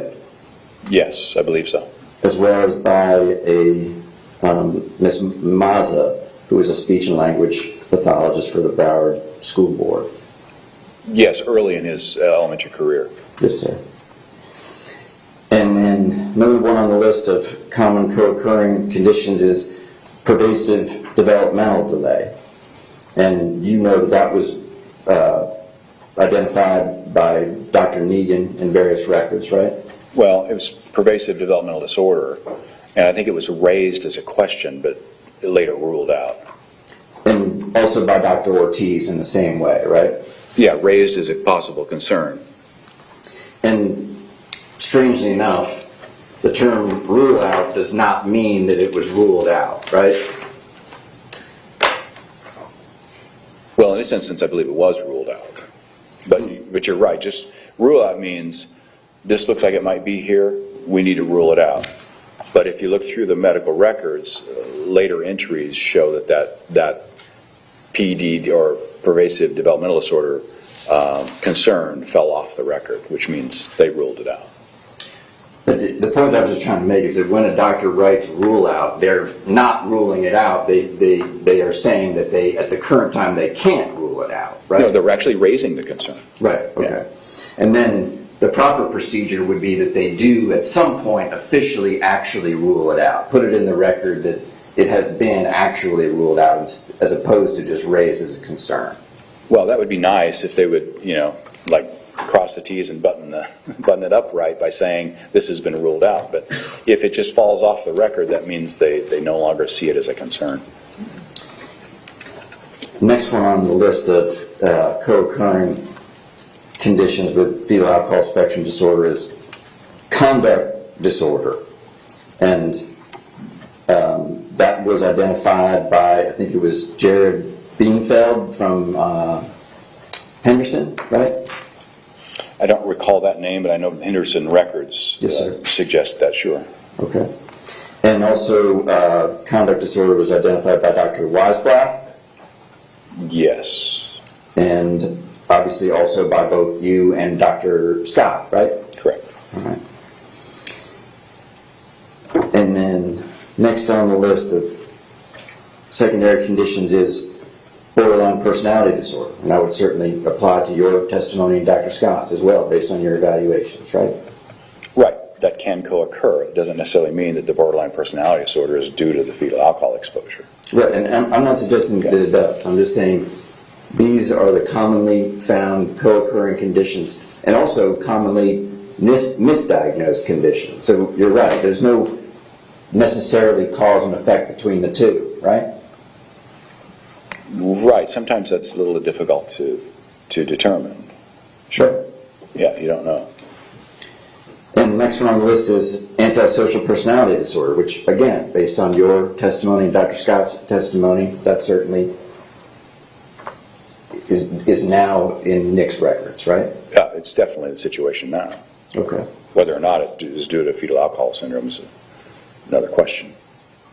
And the next thing on the list is autism, and that is something that appears in NIC's records from Dr. Weisblatt as a rule out, right?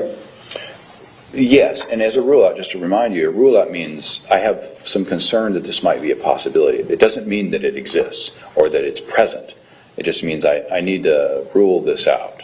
For example, in the record there was a cafe au lait spot. That's a birthmark.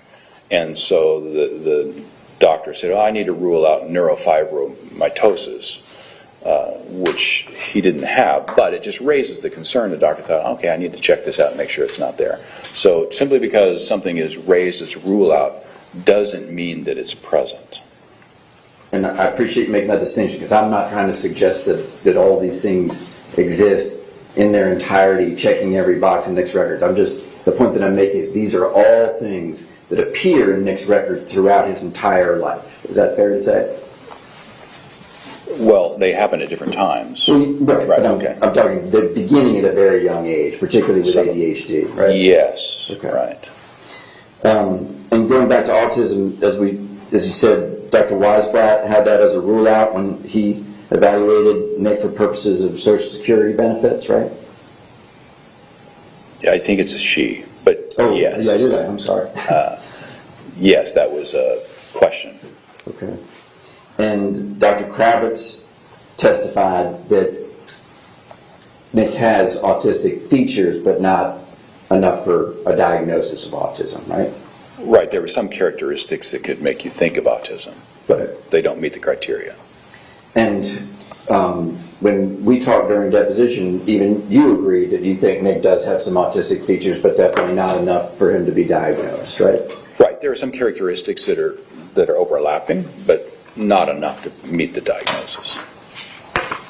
A lot of people have those kind of characteristics without meeting the diagnosis.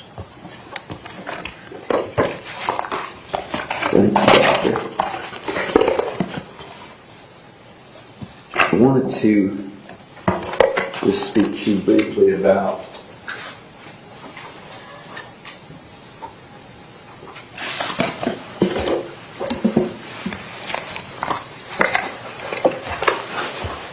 the concept of the effects of maternal alcohol consumption, right? And I say this with all due respect, you don't have specific expertise in fetal alcohol spectrum disorder, but you are familiar with the concept that alcohol is a teratogen and is bad for a developing fetus, right? Right, I have experience in evaluating fetal alcohol syndrome, and I understand the neuropathological issues with alcohol exposure during the developmental period. But I have not published specifically on fetal alcohol syndrome, nor do I necessarily hang out a shingle saying I'm a fetal alcohol spectrum disorder provider. Right. But based on your education and experience, you are familiar with the issues that come up from a baby being exposed to various toxins or teratogens, etc., in utero, right? Yes. And one of the things that we know most significantly about it is that there's this tremendous amount of variability in terms of the effect that it can have on an individual baby, right? That's exactly true. It can be an extreme effect, or it can be, as Dr. Jones published in 2013, 30% spared of the effects. And one of the reasons we don't know, right, is because obviously we can't do human studies with something like that. There are animal studies, but we don't know necessarily how it pertains to human beings because we can't have pregnant women drinking alcohol and then find out what happens to their baby, right? Right, you can't do prospective studies like that, no. Right. But you can perform studies with fetal alcohol syndrome. But regarding the issue of variability, we know that some babies can have really big problems from exposure to a relatively small amount of alcohol, right? There's a lot of factors that we don't really know, and generally speaking, the heavier the alcohol exposure, the worse the problem. They are correlated. But there's variability in that as well. When you have the more severe alcohol exposure, you're going to have the facial abnormalities and things like that, which also then equates into more serious central nervous system and cognitive problems. Without the facial features, those other central nervous system and cognitive problems are also going to be lessened. But you do agree with me that in certain situations, a baby can have big problems from being exposed to a relatively small amount of alcohol, right? Well, not exactly. I mean, they've set some rough ideas that you have to have a certain amount of alcohol exposure for it to be reasonable, but having said that, they also say, you know, one drink is too much, right? And so it's better to be safe and to err on that side than to accidentally consume too much alcohol. But the research is pretty consistent, showing that you have to have a pretty heavy alcohol amount to cause the teratogenic type of effects. But because we don't know, right, no alcohol is better than a little alcohol, right? Correct. We don't know exactly where that threshold is, so it's better to be safe. And that's exactly why the medical field says there's just absolutely no safe amount of alcohol for a woman to drink while she's pregnant, because we just don't know the impact that even a small amount can have, right? Well, that's the public statement to let people know don't drink alcohol, but in reality it takes some pretty good exposure to cause the problem. But that's not a good media presentation, right? That wouldn't be smart. And so it's just wiser to simply say, look, yeah, no alcohol is better. And as we've talked about before, and as I think you were just alluding to, there is no one-to-one precise formula for knowing what amount of exposure is going to cause what sort of brain problem, right? Exactly, because amazingly, sometimes children are tremendously resilient, and sometimes they can be completely spared, even 30% of that with heavy alcohol exposure, which is striking. That's an amazing finding. But as you already alluded to, one thing that we do know is that more is worse, right? When you get to extremes, then you have a greater degree of certainty in terms of what that alcohol damaged in that person. Is that fair to say? They're correlated. More is worse, but that doesn't automatically mean that even with heavy alcohol exposure, the person is going to have features of fetal alcohol syndrome. They're not a one-to-one, as you said. Generally speaking, more is worse. And obviously, in terms of when we're talking about extremes, we're talking about periods of regular use or things like binge drinking, right?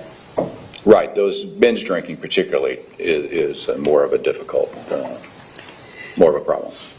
And although the issues surrounding the facial features and the growth deficits of a person exposed or baby exposed to alcohol in utero have been generally tied to specific times during the pregnancy, we know that when it comes to the impact on the brain, that happens from day one through delivery, because the brain is developing that entire time, right?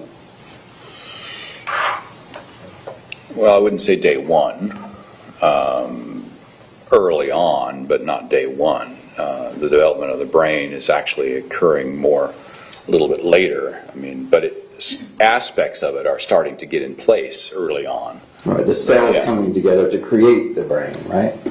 Well, to create the neural tube, which becomes a spinal cord, and then on one end it starts to grow and bulb out, which will eventually become the brain, and then the neurons start growing thereafter. I mean, there is a timing effect to it. But that brain development does go all the way up to delivery and actually past delivery. Oh, absolutely. There's some suggestion that the brain's even continuing to develop into young 20s. And I think you mentioned that one of the reasons why there's so much variability is because a person might have resilient factors. Is that a term that is appropriate for this circumstance? Sure. That's a good way to characterize it. And the resiliency of the mother might limit the extent to which her alcohol intake affects her baby, right? That's a reasonable hypothesis. I don't know that we know that for sure, but it's reasonable. Yeah, and I'm not saying that I know that either. I'm just saying that we know that resiliency plays a factor into this equation, right? Sure. Okay. And then also, oddly enough, probably the resiliency of the baby, the individual characteristics of the baby as it's growing, right? Yeah, there's so many variables in there that could be any and all of that. But we know, or feel at least very confident in the fact that if the mother has a healthy lifestyle, then the impact of things like alcohol and drugs might be reduced on her baby, right? I think it's reasonable to say they might be. And consequently, if she has an unhealthy lifestyle, it could exacerbate the impact of those teratogens on her baby, right? Right. At least they would not be helpful. Right. That's for sure. And things that are important would be the mother's nutrition while she's pregnant, right? Sure. You bet. Other nutritional issues come to play in development of the fetus. And whether or not she's smoking cigarettes, right? Right. There's effects from smoking cigarettes as well. Sure. Yes, sir. And whether she's doing other drugs like cocaine, right? Potentially. I don't know that cocaine necessarily creates a lot of birth defect, from my understanding, but it doesn't help. So we're certainly not encouraging pregnant women to be doing cocaine, right? Yeah, not so. Right. And so if you had a person who was living an unhealthy lifestyle and was drinking and was smoking and was using other illegal substances, those obviously are going to weigh in favor of those things affecting her baby more, right? Yes, I mean, it's very possible that it certainly makes an unhealthy situation. But again, even with all of that, some children are very resilient and can get through it with minimal or even no difficulty. But it certainly makes the odds worse. Thank you.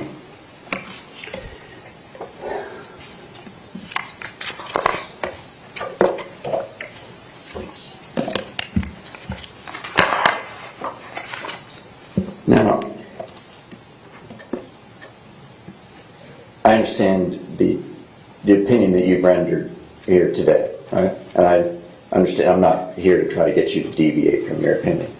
But you do suspect that Nick's mother, Brenda, that her drug and alcohol use had an impact on Nick, right?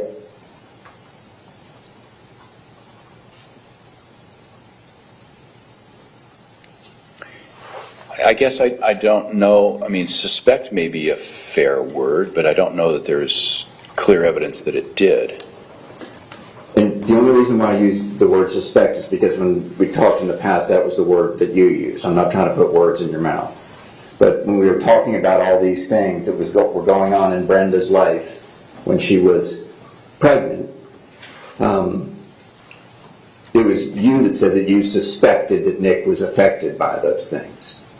Well, I may have said that. I mean, I suspect that, it's possible that he was affected by those, but I don't see much for definitive evidence that that's the case. And again, I'm not trying to put words in your mouth. I use that word because it was yours. And if you want to see the transcript, I'll show it to you. If you take my word for it, we can move on. But I'm not. Yeah, no, I'm not saying I didn't say that. Okay. I may have, but. And you suspect that Brenda's drug and alcohol use played a role in his ADHD, right?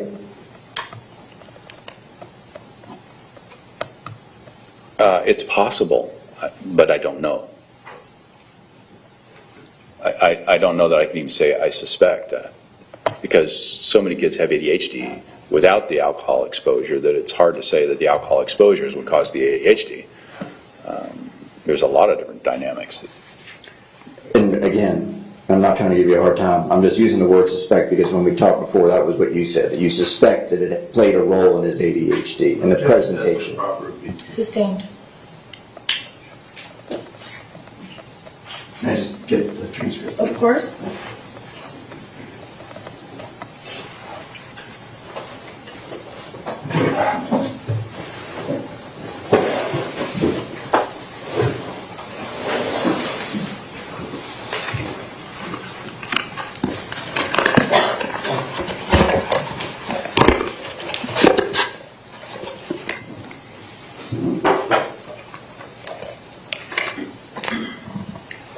May I approach the witness, Your Honor? You guys, Oh, yeah. Hang on.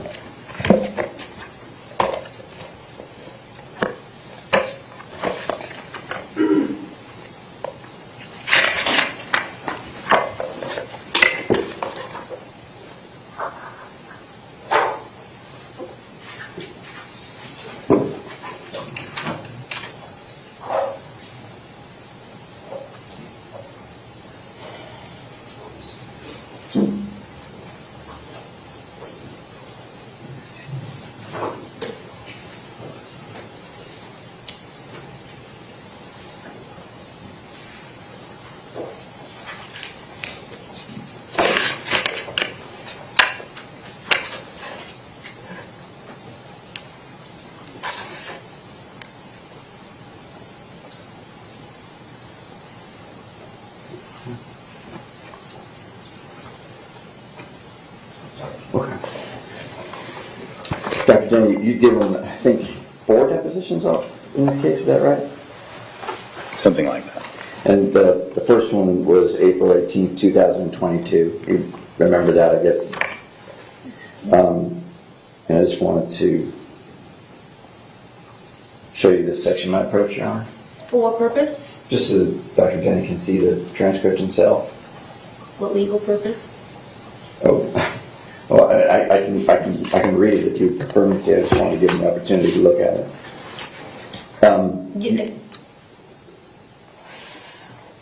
During the deposition, talking about what was going on in Brenda's life when she was pregnant, talking about poor nutrition, alcohol use, cigarette smoking, and drug use. And you were asked, did you take these things into consideration when looking at this case? And you said, yes, absolutely. And I suspect that all of that could play into his presence of ADHD, presence of learning disability, and his below average or low average intellectual functioning. We just don't know for sure. Yeah, I said I suspect that could. Okay.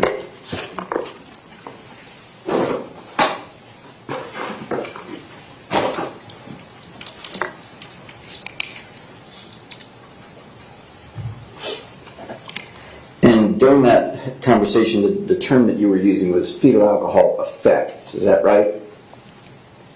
Yes, as a general term, because we were not looking at a situation where we had facial features to go full fetal alcohol syndrome. So I was using a lesser severe term. And fetal alcohol effects, as you said, it's the term that used to be used to describe a person who had exposure to alcohol prenatally but lacked the facial features, or lacked 3 facial features, and didn't have the growth deficiencies required for an FAS diagnosis, right? That's right. But since, I think it was the early 2000s, that term fetal alcohol effects has been replaced by terms like alcohol-related neurodevelopmental disorder, right? Yes, in a general classification way, sure. Yes, sir.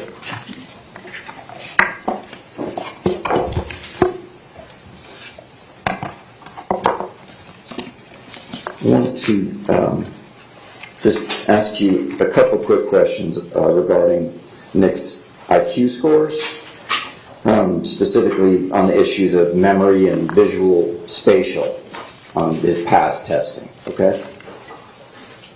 Okay.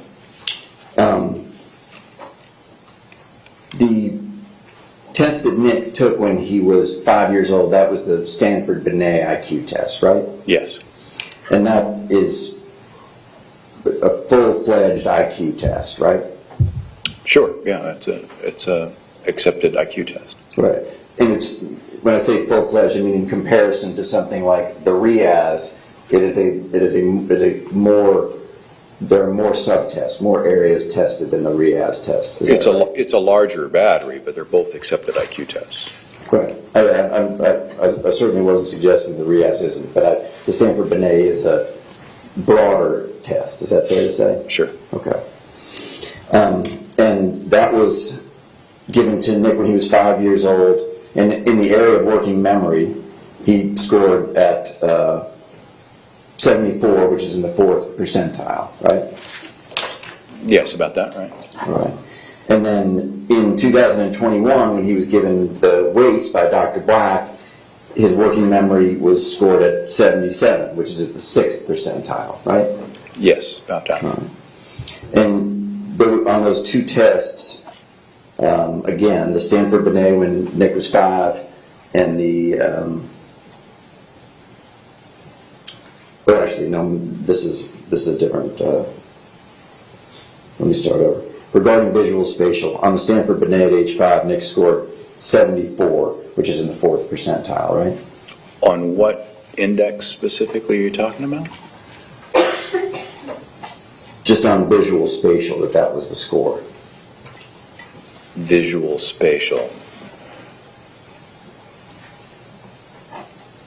I'm just not recalling a specific index called visual spatial on the. Okay. So I'm not sure what you're talking about on the Stanford Binet.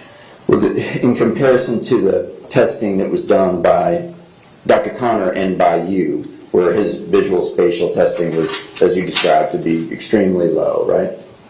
Yeah, the score he performed on the Ray complex figure copy was exceedingly poor. Okay. Now, just a moment, Your Honor. You may.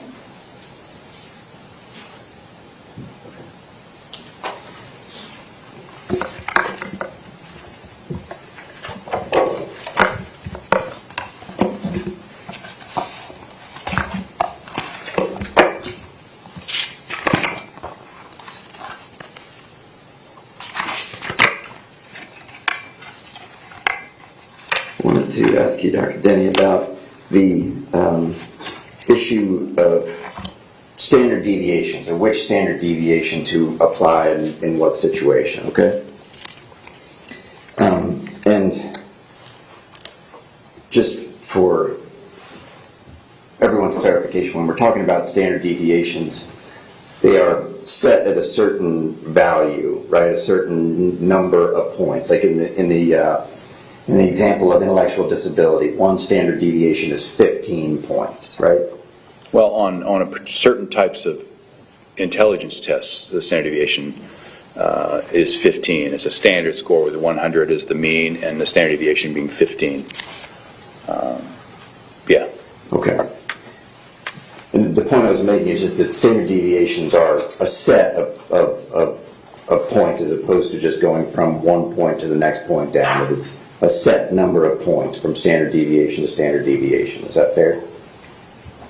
It's a distance between, is that what you're saying? It's a distance between numbers. Mm-hmm. Depending on the scale, its size is different. But yeah, a standard deviation is simply the average difference from the mean. The mean is the center part, right? That's the average. We commonly call a mean an average. But there's also a mode, median, and mean. But the mean is the center there. And a standard deviation is the average distance away from that of all the scores, or all the gravel pieces in the pile. And part of what you did in this case was you reviewed the neuropsychological testing data produced by Dr. Connor and Dr. Black, right? Yes, I did. And one of the things that you did, I assume, initially is to determine if there were any scoring errors that you could have identified, right? Yes. And you found no scoring errors, right? Right, I didn't find any specific scoring errors. Okay.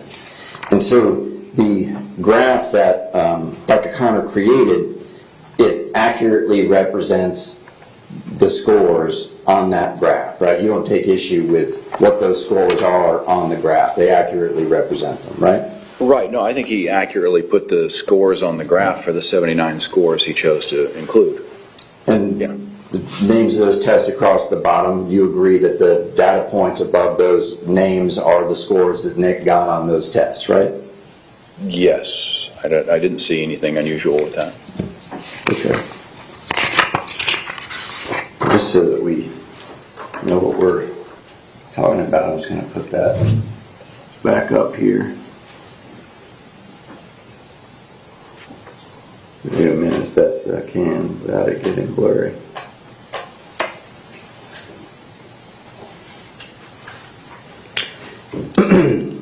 And as I think you talked about with Mr. Marcus, obviously there's the green dotted line, right? And that is representative of what Nick's IQ score is, right? Right, that's what Dr. Connor wrote in here, expected by IQ. So the score should fall around that because it's expected based upon his overall intellectual ability.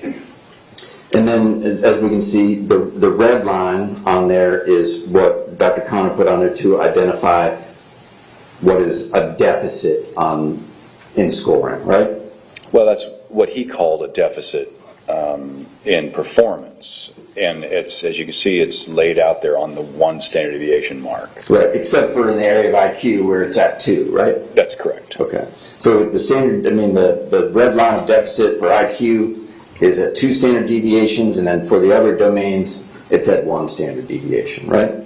That's where he placed it, correct. Okay. And in your version of this graph, because you used his graph and just made some changes to it, right? In your presentation. I used his graph in multiple instances, and then I took those scores and regraphed them, and yeah, right. And I included the different standard deviation lines, 1, 1.5, and 2. And yeah, and the point that I was just making is that one of the things that you did is you moved that red line of deficit down to 2 standard deviations for everything, right, on one of the graphs that you made. Right, I showed each. I showed with it exactly like this, with this 2 standard deviations for the IQ and then 1 standard deviation for everything else, and then I showed the next one at 2 for the IQ and 1.5 for everything else, and then I showed it at 2 for everything across the board. And one of the reasons why you believe that red deficit line should be at 2 standard deviations instead of 1 is from a paper that came out that you were involved in. It was published by, or written by some members of the American Academy of Clinical Neuropsychology, right? Well, I was involved with that paper, but I don't think that has anything to do with where this line should be placed. Well, that paper that you were involved in, it talks about how a deficit should be defined, the terminology, right? It was a consensus process to determine what labels we should use for each of the areas. What do you call it? Do you call it mild impaired, moderate impaired, severely impaired, or do you call it, average, low average, below average, exceedingly, And I think I explained that. The issue is because the score falls in that range, but that doesn't necessarily mean the person is impaired at that level. So we needed to create some uniform labeling because everybody was using different labels and it's confusing. But that's different than where this standard deviation line is laid on here. That's more defined by, say, the IOM guidelines that say 1.5, or if you're looking at the Canadian guidelines, they say 2, right? For example. The point being that for you, in your mind, one standard deviation is not indicative of a deficit. Well, it's true. It's not, because people produce a lot of scores at one standard deviation. That doesn't necessarily mean it's a deficit. I understand. The paper that came out from the AACN, right? Yeah, the American Academy of Clinical Neuropsychology. And that was the paper that you were involved in, the working group that put the research or opinions together, is that right? Yeah, it's a little more involved than that, but yeah, I was actually ultimately a reader on it, a reviewer for it. But yeah, it was a working group to come up and help identify what they should be, and then through the consensus process, figured out what the American Board of Clinical Neuropsychologists, what consensus there was among the board-certified neuropsychologists. And that pertained to how a certain score should be referred to, what terminology should be applied to a score in a certain range. Is that right? Exactly. That's all it dealt with. Okay. And that paper, or article rather, that was published in 2020, right? Yes. And it was specifically identified as being recommendations from this group of people at the AACN, right? Yes, and a consensus of board-certified neuropsychologists. But you have no idea the extent to which those recommendations have actually been adopted in the field of neuropsychology, right? Well, out of approximately 5,000 neuropsychologists, I don't know how many are using those labels or not. But it is the recommended labeling method from the Academy for all board-certified neuropsychologists. And I think the main author on that article was Dr. Gilmet, right? That's correct. And you obviously know Dr. Gilmet. Yes.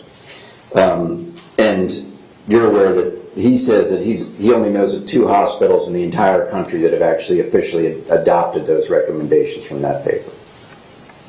I don't know anything about that issue. Hospitals don't officially endorse that kind of thing. That's the practitioner that chooses to use them. I mean, I know that in my hospital, there's no hospital policy saying that I have to use these labels. I just use them. So I don't see the point of saying, okay, there are 2 hospitals in the nation that have endorsed using them. I don't see that as being of any meaningfulness at all. That's just what Dr. Gilmet said. But you're aware that Dr. Connor, who did this testing of Nick and who created this graph, you're aware that he used the diagnostic criteria as outlined by the CDC, right? Yes, and he had to ignore the absence of the facial features in order to do that, because he's blending different criteria from different systems together to make it fit. But as we talked about before, the CDC in 2004, when they wrote those guidelines, they said, we are aware of the fact that there are people with the same neurodevelopmental deficits, without the facial features and without the growth deficits, but they have the same neurodevelopmental deficits as a person with those features, right? We saw that in the 2004 article. Well, the same in the sense that they're CNS deficits, but for the CDC guidelines, you've got facial features, and then they allow you to use a 1 standard deviation line, like what Dr. Connor has here. But the 1 standard deviation line is only appropriate if there are facial features, because the issue is how well does the classification system accurately identify fetal alcohol syndrome, or ARND, or whatever it is, and how well does it differentiate that condition from other conditions. If you use a 1 standard deviation in the absence of the facial features, then you're opening the diagnosis up to just about every person who had a learning disability or some mild issues who happen to have a mother who consumes some alcohol. And that's way overbroad, so the diagnostic utility of it would slide down the toilet. So you're familiar with the 2004 diagnostic guidelines, obviously, from the CDC, right? Yes. And they say that for IQ, 2 standard deviations below the mean should be used to determine a deficit, right? Well, I believe it's IQ or other domains related to cognitive functioning. But that's the term they use, deficit at 2 standard deviations below the mean, right?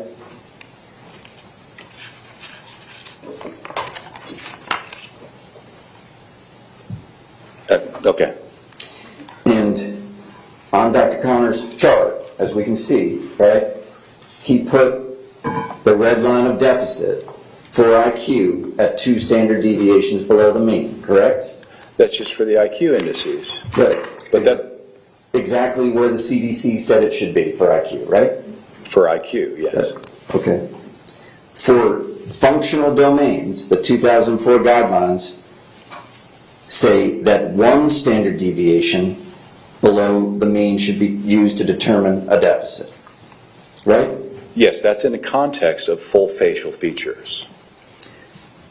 Except that they say that other people without the facial features have the same neurodevelopmental deficits as people with the facial features, right? That's what the article says. It may have, may have written that, but I think you're overstating what that phrasing means. I'm reading the words off the page. It says the same. Sustained. Mr. Secord, please.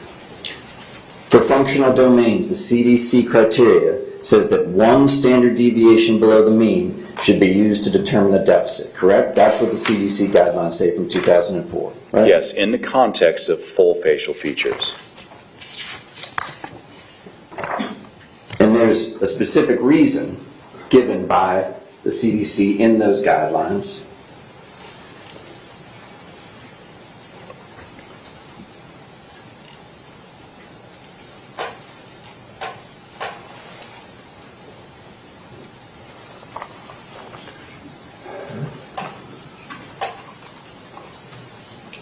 And it says in that highlighted portion, previous research indicates that approximately only 1/4 of individuals diagnosed with FAS perform at the most conservative level of below the 3rd percentile or 2 standard deviations below the mean on standardized measures. Excuse me, I'd like to objection. This is the same one I had before. Sustained.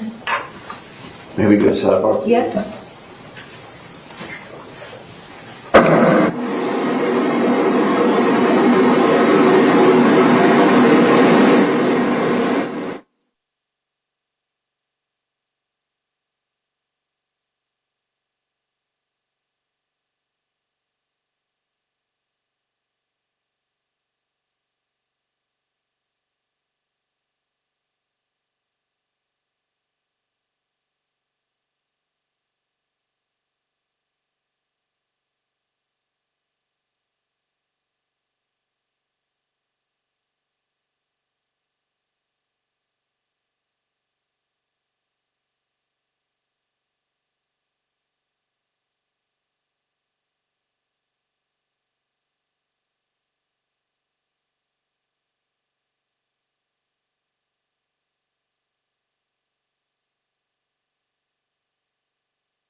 I just want to show you a page from 2004 guidelines. May I approach you on it? What page and for what purpose? Page 16 of the 2004 guidelines, just to make sure that Dr. Denny is familiar with it and recognizes. What section? Aren't there sections? Chapters? I don't believe so. It's the, This is from the DSM? no, I'm sorry, from the CDC 2004 FAS guidelines. Okay, and you're approaching him for the purpose of refreshing his memory? Just to make sure that he recognizes this section of it. Okay. Just want to make sure that that's familiar to you, Doctor. Yes, it is. Okay. Thank you. And this is the section of the 2004 guidelines that specifically addresses why the CDC says that the red deficit line for functional domain should be at 1 standard deviation, right? I don't know that it says why it's doing it. It designates it should be at 1 standard deviation, but again, that's in the context of full facial features. Just presenting that separate from the fact of full facial features, like a bait and switch. Okay, you can't use that standard in those CDC guidelines without the full facial features. You're separating the criteria into one small section and ignoring the rest of it. Well, I understand that's your opinion, but you obviously agree with me that they say same neurodevelopmental deficits as a person with FAS in these guidelines. Sustained. But the concern that was raised by the scientific working group that created these guidelines was that only 1/4 of people with FAS are going to be functioning at or below 2 standard deviations, right? Right, that was mentioned, sure. And because of the fact that only 1/4 of people with the full fetal alcohol syndrome would be functioning at that level, they said that's why we have to use 1 standard deviation, because otherwise you're missing potentially 75% of people that have the condition, right? Only in the context of full facial features. Okay. You can't use that cutoff in the absence of full facial features. You're taking a part of the criteria and throwing away another part. But when they wrote it, that was a together criteria, not a separate criteria. But we can agree that that was the methodology, that was the reasoning behind choosing 1 standard deviation, right? In the context of full facial features, yes. Okay, I that was understand. the reasoning. I understand. But when you take away those full facial features, then it's a total different criteria. But you would agree that if you look at the CDC criteria and guidelines, that Dr. Connor put the red deficit line exactly where the CDC said it should be, right? He did where the CDC said it should be when you've got full facial features present.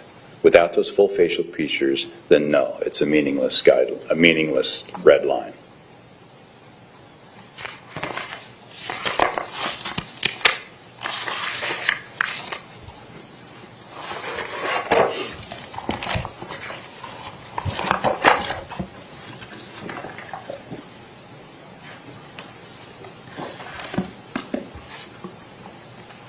Connor, can we take a break? Why don't we keep going for till about 12:30, and I'll let you know, okay? Okay.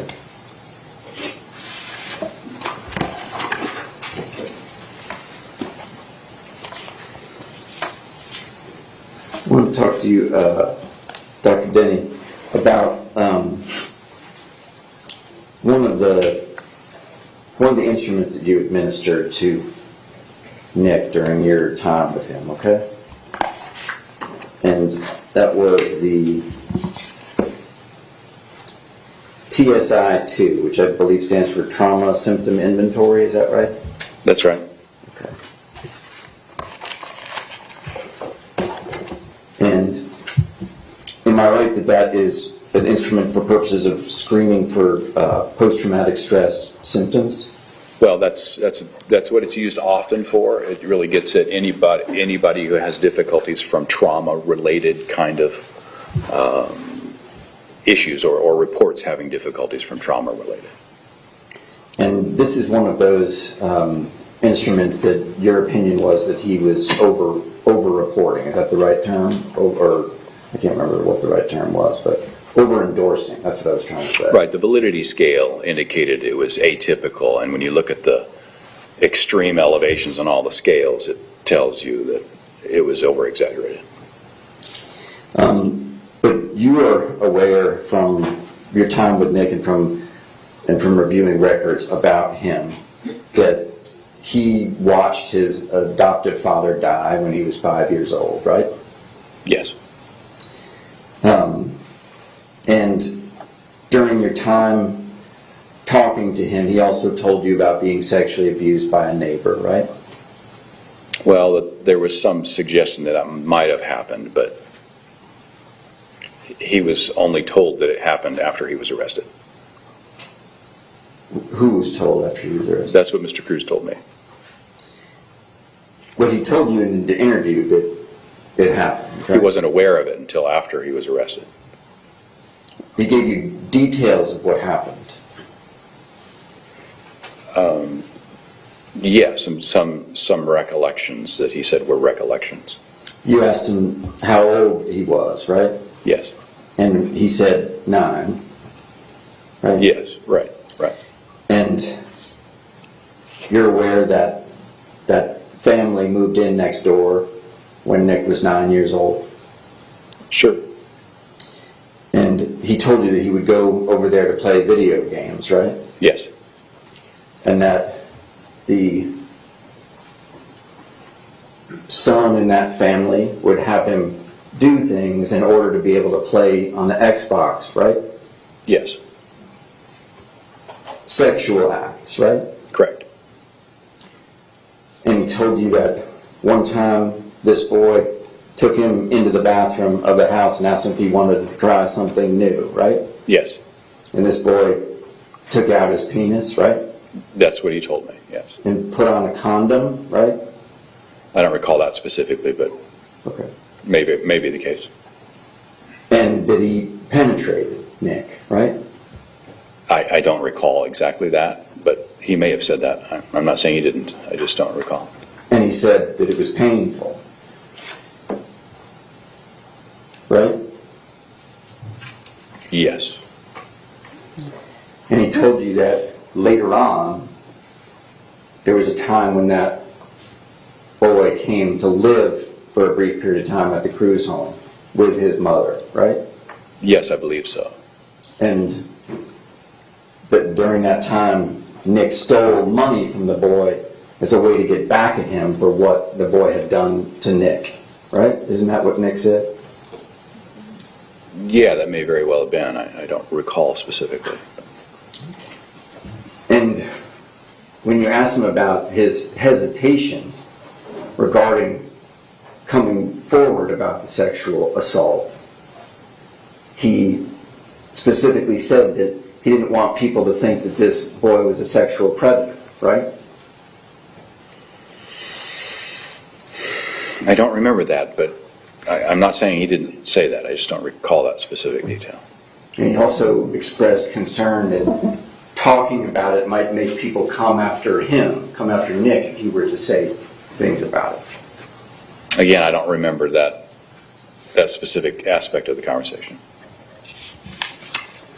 You've talked to people, I assume, in your career who have been victims of sexual assault, right? Yes, definitely. And there is an awfully wide range of the extent to which a person will reveal what happens to them, right? That's true. And one of the reasons is because, unfortunately, it's oftentimes somebody that the person knows, a family member or a friend, right? Yes. And despite the fact that they're being terribly wronged, they still feel some sense of protection, or they don't want anybody to get in trouble, even though what happened to them was terrible, right? Right, or they'll even they will think that it's their fault. Sure, yeah, particularly children. Yes, sir. You also talked to Nick about, and know from his records, that he also watched his adoptive mother die, right? In the hospital. Yes. And he eventually was able to meet his biological mother on a video call from jail, and then she died very shortly after that first meeting that he had with her. Did you know that? I believe that. Yes, I believe I did know that. Okay. And I would assume, or maybe I shouldn't say that, but from your perspective as a psychologist with your experience, I would assume any one of those things could be a major trauma for any person in their life, right? Sure, it could be. Right. And certainly more so for a person who was a child or a teenager when they saw those things happen, or when they saw people that they loved die, or when they were victimized in that way. Potentially, sure. And Nick also told you that when his adoptive mother, Linda, died in 2017, he reached out to family up north in New York, where she was from, right? Yes. Asking for help because his mother was dead, right? Right. And he told you that nobody offered help, right? You're right. He didn't get much of a response, I don't think.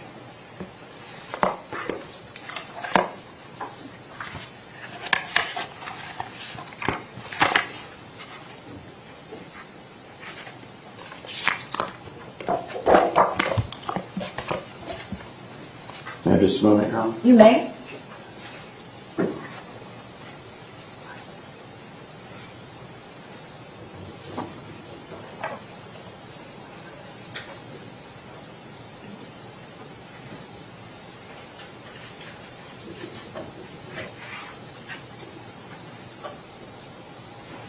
I want to go back real quick, if I could, Dr. Denny, to the question that we were talking about visual, spatial, and IQ testing. Yes. Because your testing and Dr. Connor's testing obviously showed extremely low score in the visual spatial area. And I just wanted to make sure that I was clear about the comparison that I was attempting to make.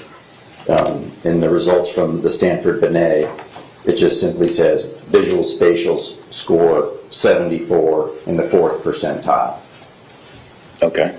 All right. Yeah, that would be better than 2 standard deviations. Somewhere between 1 and 2 standard deviations. Okay.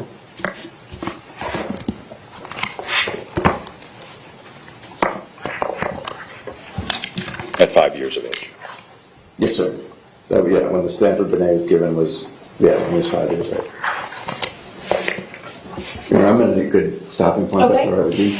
Ladies and gentlemen, we're going to take a lunch break. Please do not discuss the case among yourselves or begin deliberating. Please leave your notepads behind.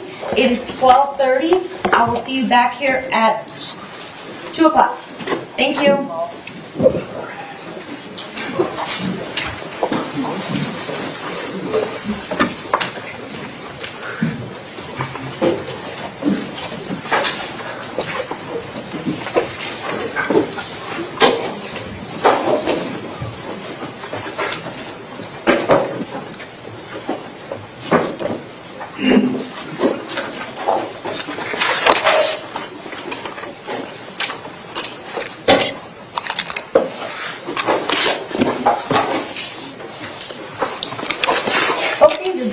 Been excused. Everyone else may be either seated or in recess. Doctor, in case you're wondering, the reason why we have to make the lunch break so lengthy is because the jurors, there's 22 of them, and they have to go through 2 metal detectors, and getting them all shuffled out and shuffled in, actually an hour and a half is pushing it for them to be able to accomplish lunch. We're not just a leisurely court here, just so you know. I think I've explained that to everyone else. Thank you.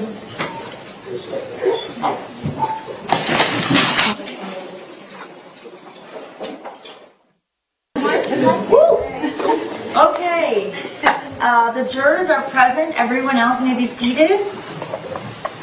Defense, when you're ready, you may continue with your questioning of the witness. Thank you. Dr. Denny, I just wanted to quickly go back for just a second to the concept of secondary conditions associated with fetal alcohol spectrum disorder, okay?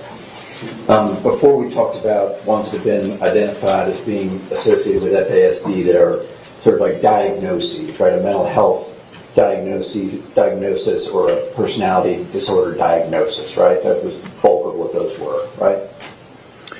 Yes. Yeah, if I understand correctly, when you say associated, they can go along with, but they're not necessarily due to. Absolutely. Right, okay, Right. They sure. have nothing to do with it. Okay. But they're conditions that the CDC has published that they have found a high degree of frequency in people with FAS. Right, it's not uncommon at all. Right. There are also, as recognized by the CDC, secondary conditions that are not necessarily a diagnosis, but more behavioral problems that are associated with people with FASD, right? Yes, I would say that's true. And specifically, according to the CDC, one of those is what they call disrupted school experience, right? Yes. And obviously that includes things like being suspended, being expelled, or dropping out of school, right? Right.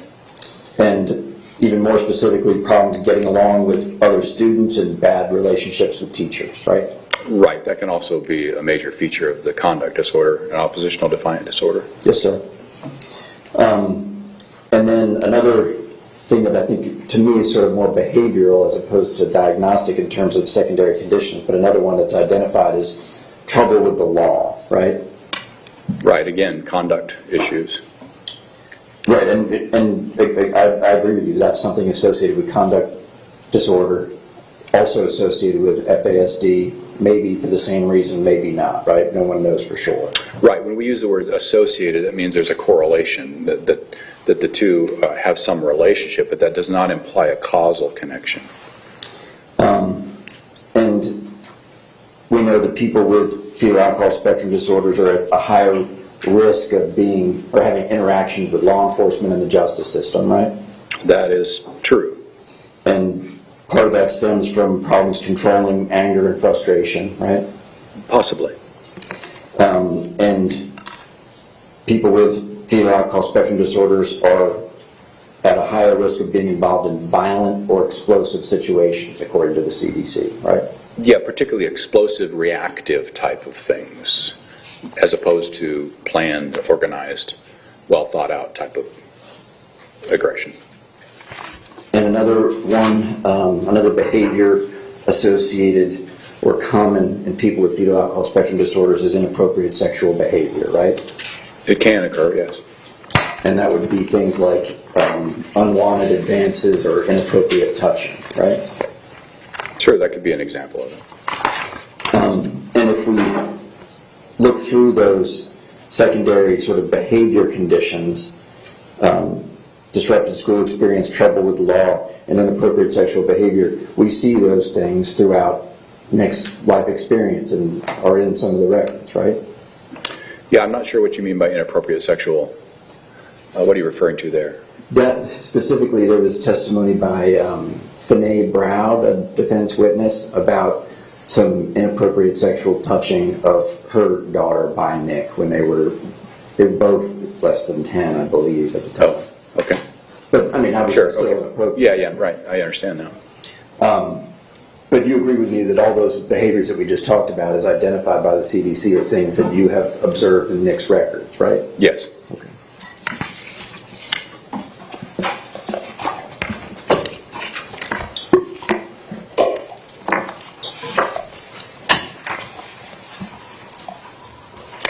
When you were speaking with Mr. Marcus, you were discussing Dr. Connor's graph that we've looked at several times, obviously.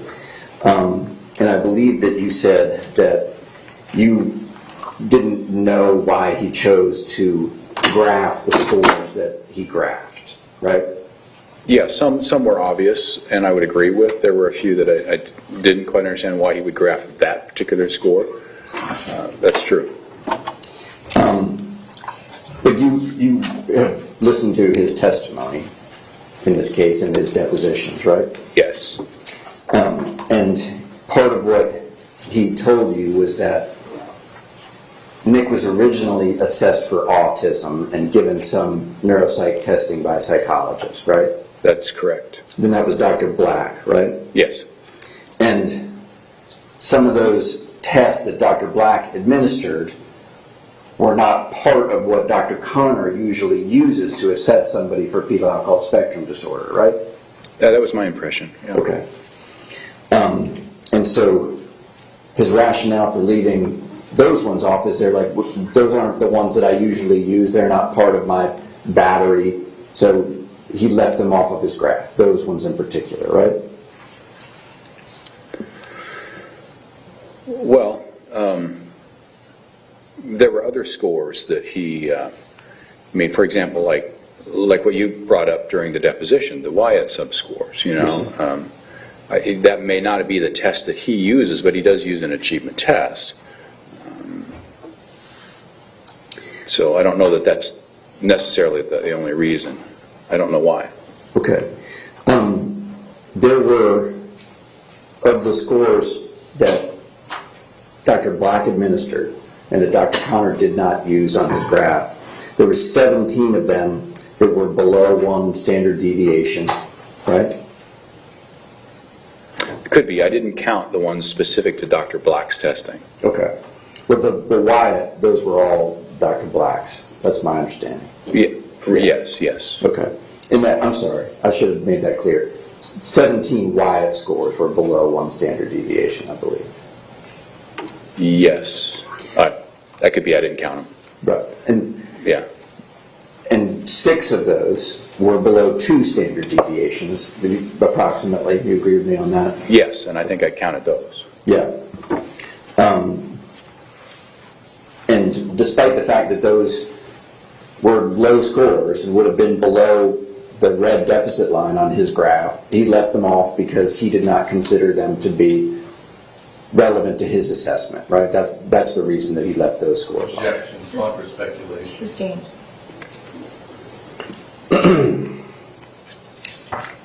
You are aware that the battery that Dr. Connor uses has been developed over the course of his career, right?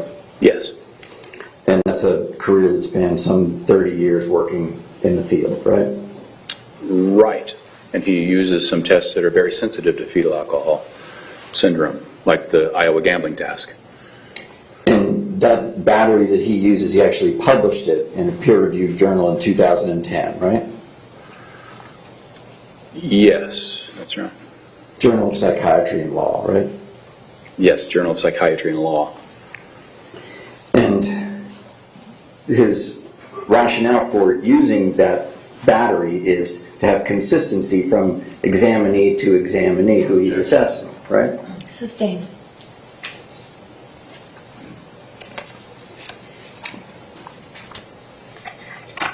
You're familiar with Dr. Connor's experience, right? I listened to his testimony. And that he has taught college classes specifically on fetal alcohol spectrum disorders. Objection, this is just bolstering Dr. Connor. I agree. Let me please speak to the lawyers.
Dr. Denny, part of what you testified to on direct, I believe, is your belief that Dr. Connor didn't properly apply the CDC criteria in this case. Is that right?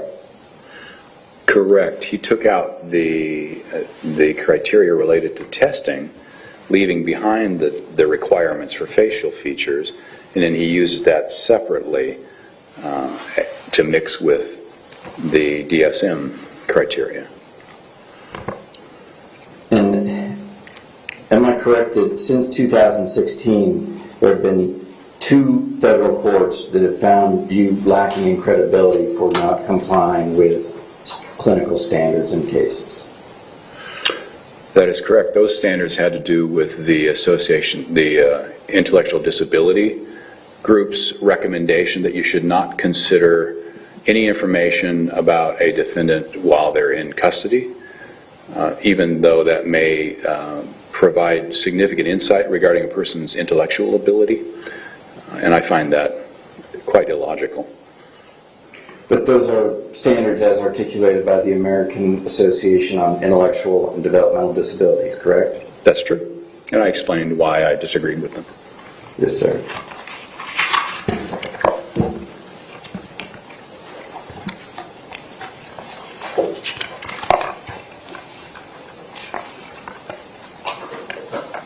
Some of the materials that you have used in your career or for purposes of this case are the 2004 CDC guidelines that we discussed, correct? Yes.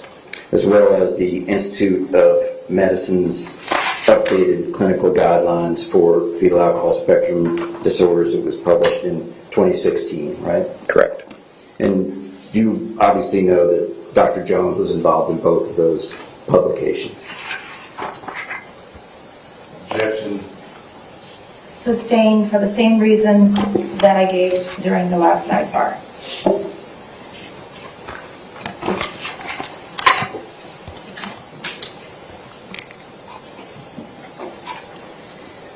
Regarding what you were mentioned on direct examination about speech and language delays, I think you testified that you thought that it grew out of them. Is that right? Am I right about that? Yes, that appears to be the case based upon his functioning in school during later years. You don't have particular expertise in speech and language pathology, right? That's correct. And I think you've already mentioned that you don't have particular expertise in fetal alcohol spectrum disorders, that pathology in itself, right? Well, I know quite a bit about it, but I don't, as I said, I don't hang out a shingle saying that I'm an FASD specialist. You were the Bureau of Prisons from 1990 to 2011, is that right? That's correct. And during that period of time, the Bureau of Prisons did not provide you any training specific to fetal alcohol spectrum disorders, correct? No. They provided me patients and evaluations of fetal alcohol, but not particular trainings. But the Bureau didn't have a specific treatment program for people with fetal alcohol spectrum disorders, right? No. And you were in private practice from 2012 to 2015, correct? Yes. And during that time, you did not do evaluations specific to fetal alcohol spectrum disorder, right? No. And you haven't written any articles on fetal alcohol spectrum disorder, right? That's correct. Or contributed to any articles on that topic? That's correct. And you haven't participated in research specific to fetal alcohol spectrum disorders? That's right. And you have not attended any continuing education specific to FASD, right? I can't recall any, no. Okay.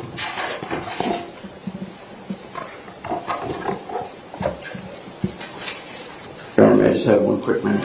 You may.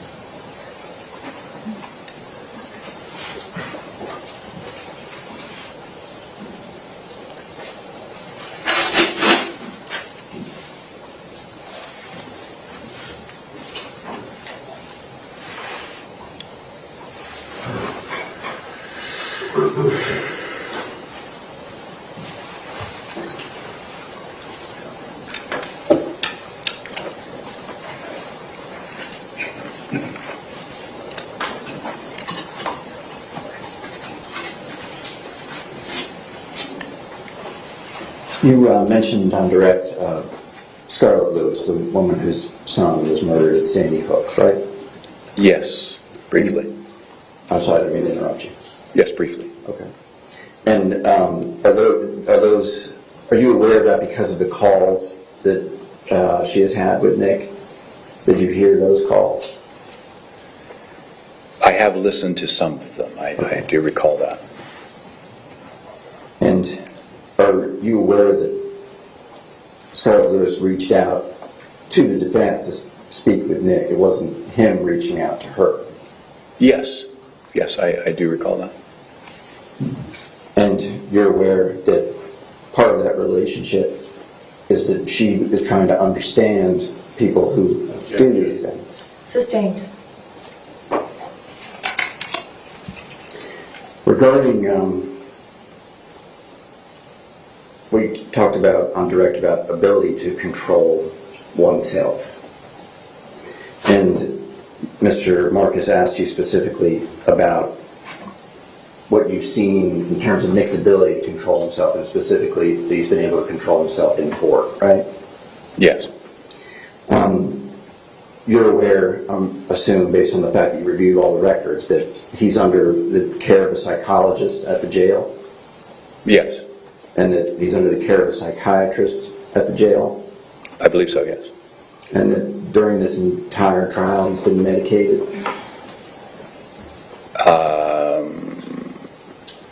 Yes, I believe he is receiving some medication. I don't recall what it is exactly.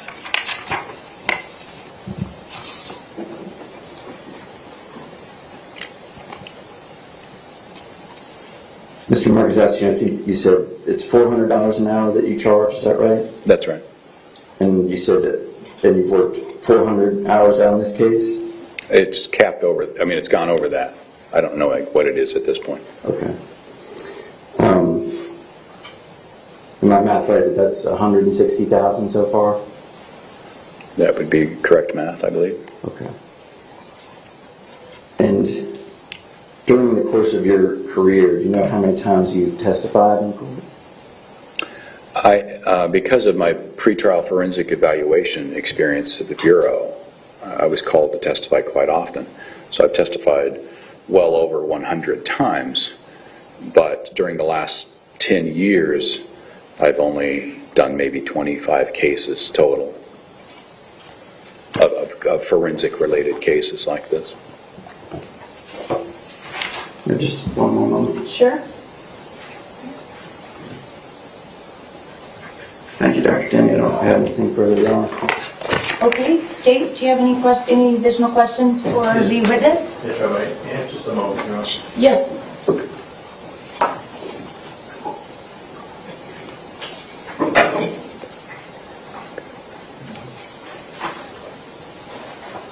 Your Honor, we have a white nose. Yes.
Okay, you all can go back for your second espresso of the afternoon. We're going to take about a 10-minute recess.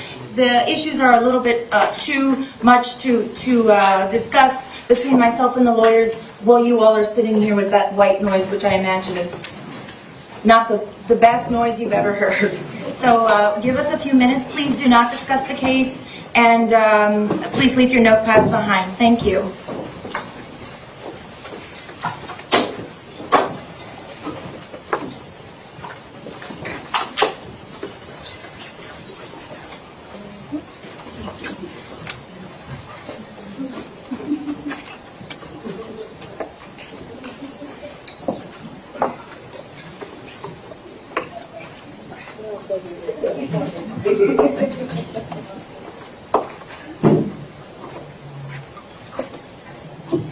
The jurors have been excused, so in case anyone's wondering, they almost half of them come in with these little shot glasses of espresso. I'm not just making it up.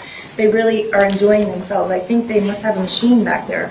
Anyway, so Mr. Marcus, would you just please repeat or let me know again what exactly it is that you want to do? Yes, Your Honor. As you recall, Dr. Scott and Dr. Denny, state doctors were, as part of their evaluation, were ordered to do it on tape. Both Dr. Scott and Dr. Denny talked about this sexual molestation issue that the defense brought up in cross-examination with this person, this neighbor. So the state wants to play those portions from both Dr. Denny and from Dr. Scott to put the entire, these are all defendants' statements as to what he said. As to Dr. Denny, of course, he can authenticate it because he was there. For Dr. Scott, he can authenticate it because it's a data point, it's information that a person in his position would rely on.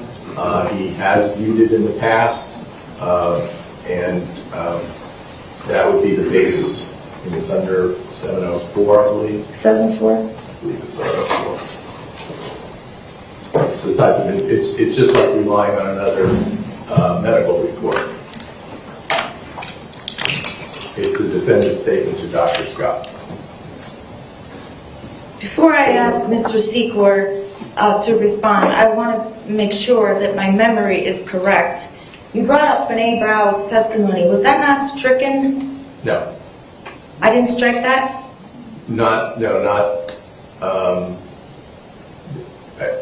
I think you might be confusing the two issues.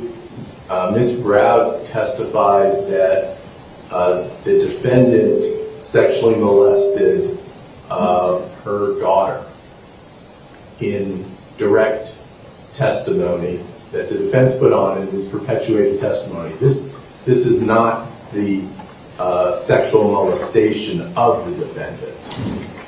Okay, rewind a second. I'm thinking of and I apologize, I'm thinking of there was an attempt to bring up testimony from a couple of witnesses that Mr. Cruz was inappropriately touched or something to that extent. And Two different incidents. Two different incidents. Okay, so what is the other?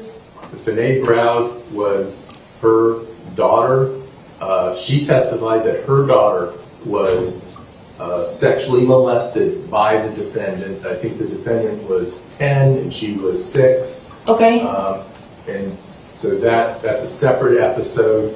There were some people who had heard from somebody, they don't know who, after the shooting occurred, that the defendant was sexually molested by this person. That's what I'm recalling, because Right. that You struck that. Okay. Now, the state didn't object to this testimony because this is the defendant's statement to the psychologist. About which incident though? About that he was sexually molested. That Mr. Cruz was. Yes, so that's direct testimony.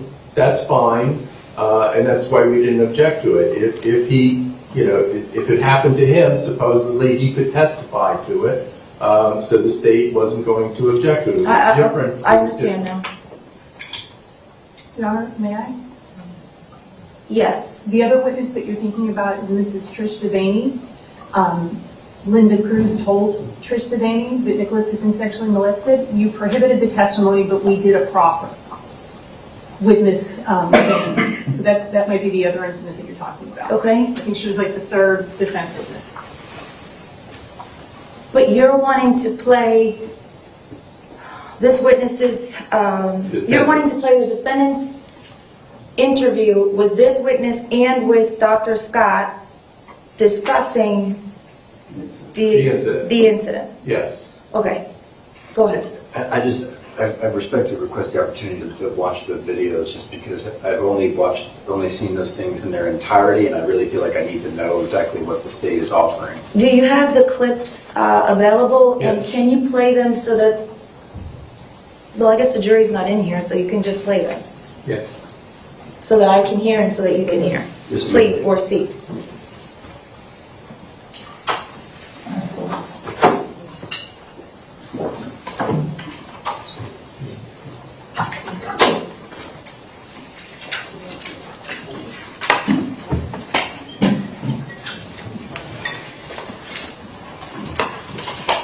Her son, you said? Yeah. What's his name? Rocky. Rocky. And I said before, I think he sexually molested me when I was young. Okay.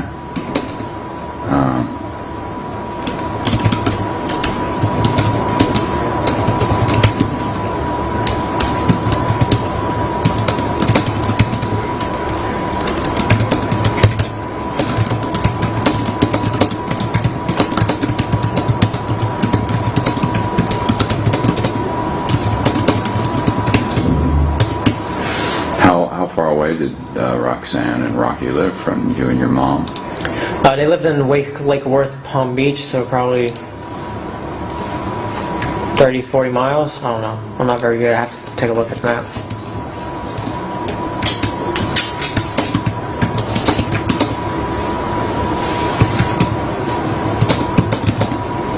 From you, your mom, and Zach. Yeah.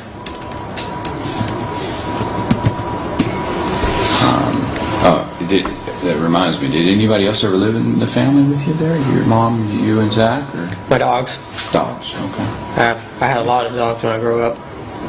Okay. So you said, and you mentioned a couple times, and I'm not ignoring you, it's just trying to organize it in my mind, that you were sexually molested by Rocky, wasn't it? Yeah. When you were young? Yeah. I have memories of it. Okay. But I don't want to put him out like a sexual molester because I don't know if it really is true or not. But my brother says he has memories of it too, because it happened to him as well.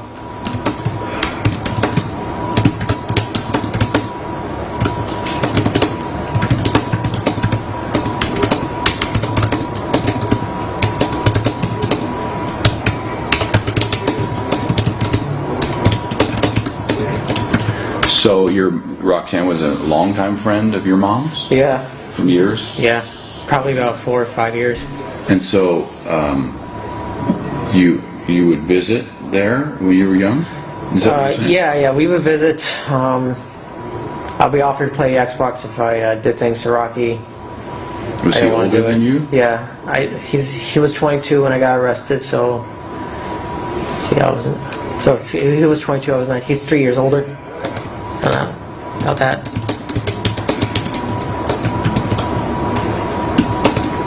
Okay.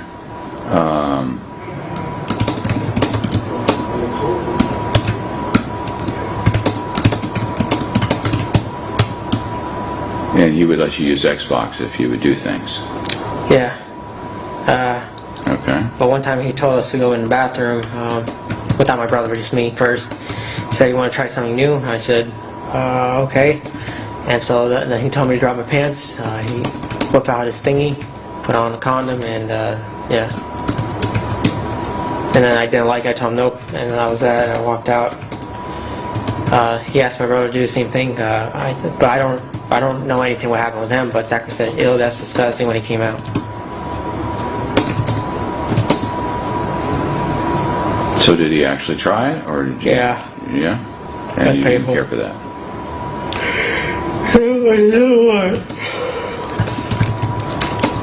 So about how old were you then? Let's see, so I was like 3 years older. I'm thinking he's about like 12, and I was like 9. Actually, when I was 8, I started watching porn. But I'm not gay. I'm bisexual, I guess you could say. Okay.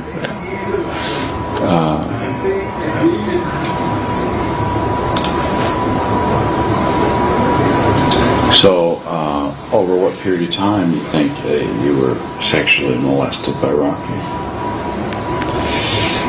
Probably within the 6 months that I knew him, when I first met him, or something like that. I heard he went up to Canada because something happened between me and him and Zach. Okay. I think I told my mother and then told Rocky. All right. Sans. So, over how long a period of time do you think? 6 months. Molested? 6 months? I think so, yeah.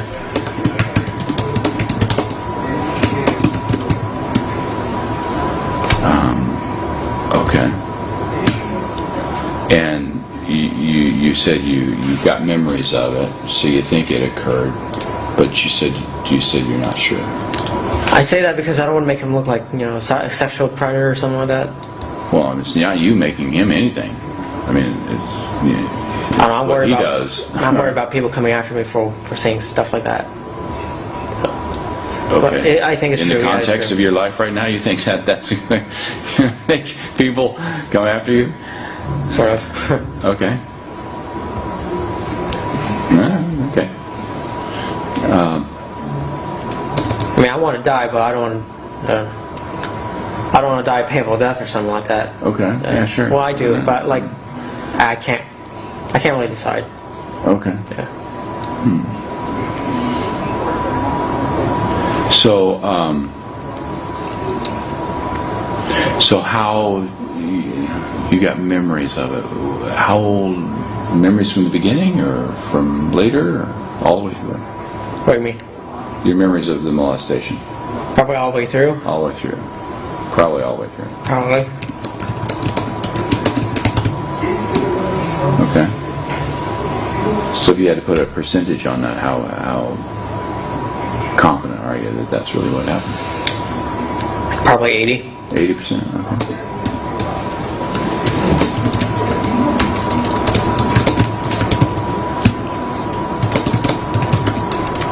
All right.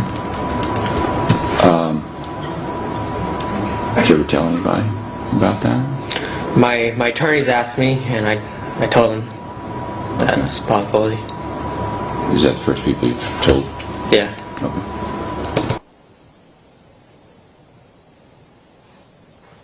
And the next one.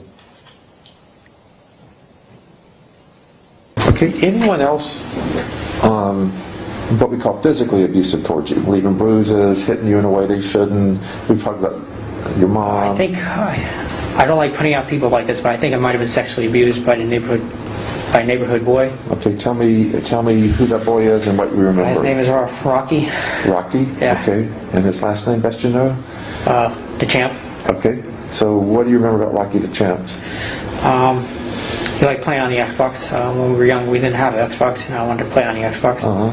So he would tell me and my brother that we could do things to go on the Xbox. Okay, and tell me everything you remember about what do things means. Sexual activities. Okay, so I can understand he may have said that. Did any actual sexual activities actually happen? I'm not too sure. That's why I don't want to put him out like that. I mean, Okay. my memory, I think there did happen, but like I don't want to make him sexual predator or anything like that. Okay, why do you think it happened? I know. I think it was like 12 years old. I was like 8. Okay, so he was 12, you were about 8? Yeah, when I came in here, he was like 21 years old. And I was like 19, so he's 2 years older than me. So Okay. So if he was 12, you might have been around age 10, is that Probably. about right? Yeah. Okay.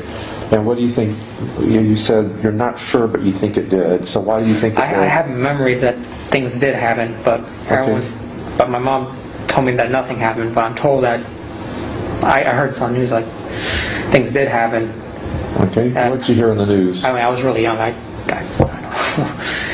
heard that that I came over there and I was like playing on his Xbox and stuff. But the only way I could do that was I sucked his dick. Uh-huh. And this is not from the news, but this is from my also memory. One time, I think he did anal with me and my brother once. Okay. My brother also has a memory of that too. So. Now, anal can be done different ways. It can be done with a finger, it can be done with someone's penis. What do you mean by he did anal? I think he did with a penis. Okay. So, so that my mind's a little bit clear, because you said you heard something on the news. Yeah, I heard something on the news about sucking his dick, but they didn't say anything about the anal part. That's just from my memory. Yeah, so who was the source, the best you can know, for the news that would bring that up, that this may have happened? Because he probably wasn't, right? No, I don't know. Okay. But I do have memory of doing that, though. Of sucking his dick? Yeah. Okay. And I'm not gay, by the way. I'm straight. Just let you know. Okay. And how clear is your memory of sucking his penis? Would you say, let's say, 100% certainty, 0% certainty? Kind of where are you with that? 75. Okay. And do you have a sense of how often that happened? Probably maybe 6 or 7 times. Okay. And how come you're not sure about it then? Well, I don't know. My mom told me it never happened. But I have trouble believing it. And I heard he also went up to Canada after. I think I told my mom something about it. It's a confusing moment. Okay. And the anal, how confident are you for that? Just like I said, 75%. Also for that? Yeah. Well, maybe a little bit higher for that, probably 80. Okay. And how many times for that do you think? Once. Okay. And do you know roughly how old you were there? About 10. Okay. But if you're about 80% sure it happened, what memories do you have of it? I have memories of going to his house. I remember him saying, if you let me do this to you, if you let me do this thing to you and show you, I'll let you play on the Xbox. So we go into his bathroom, and he told me to bend down, pull my pants down. And I felt really weird and strange. And then I heard a condom unwrap. He put it on and stuffed it in, and I said, nope, that's it.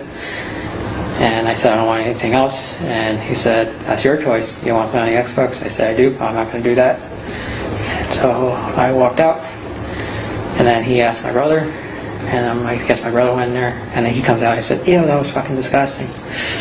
And that's all I remember. Okay. Do you remember if there was any physical pain associated or not? Or, well, uncomfortable, painful, not? Painful. Okay. I'm trying not to think about it. Okay. And did that get reported to anybody? I think I told my mom. Okay. And do you know if Child Protective Services or anyone else got notified? Well, this is my theory. My theory is my mom found out, talked to Roxanne about it, and then Roxanne talked to her son about it, and took him and put him into Canada to live with his father for a while. Okay, this is your theory about it? That's my theory. Okay.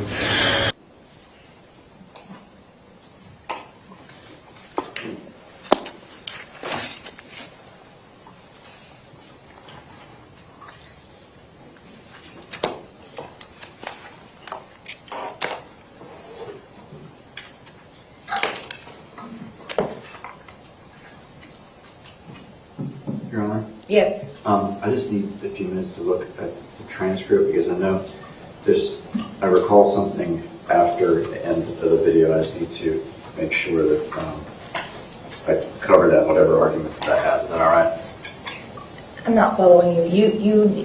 I know that the clip that the state just played, that there was some additional information that came up after that. Oh, there's a transcript of the interview. I'm sorry. That's what you're talking about. Yes, ma'am. I didn't know that. I know. I'm sorry. That's not a problem. We can take a 10-minute recess, and I can put the white noise on if you need. Thank you. Or we can, so nobody has to listen to that, we can just leave the room. Okay. All right, we're in recess for 10 minutes. Thank you.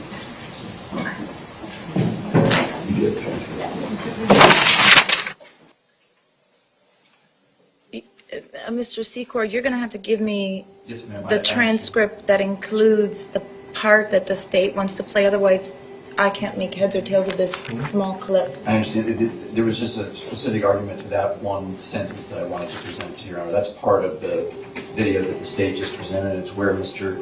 Cruz says... Oh, okay, I thought this was something else. I understand. Okay. And my argument is that that is talking about dying or a painful death, etc., is a commentary on the ultimate punishment, which obviously nobody is allowed to testify to. And even if it's not specifically a comment on the ultimate punishment in this case, it certainly could be interpreted that way. It wouldn't be something that any witness would be allowed to testify to. We're fine to take that out if you want it out. Okay. Just those 3 lines, 9 through 11 on that page. Yes, sir. Okay. And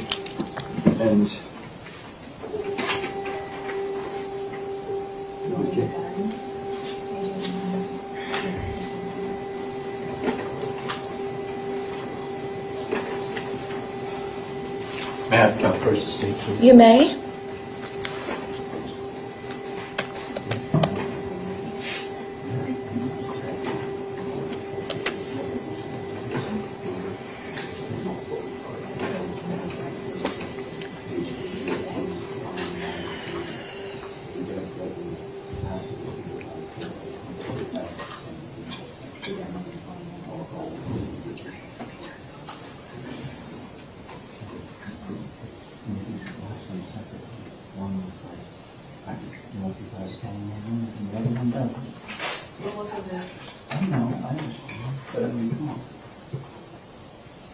Let's just let her decide. Go ahead. That's fine. Just see what you say. Your Honor, may I approach? Okay. This again is from the interview with Dr. Denny. And the highlighted portion is the part that begins when the video ends. Oh, wait. The video ends, the state's clip. You're talking about the first clip with Dr. Denny? Yes, ma'am. Okay, the video ends when? It ends with Dr. Denny saying, "Are your lawyers the first people that you've told?" And Nick says, "Yes." The highlighted portion would be what comes immediately after. So the defense is asking for lines, on page 80, from lines 13 through the end of that page, through 81, line 19.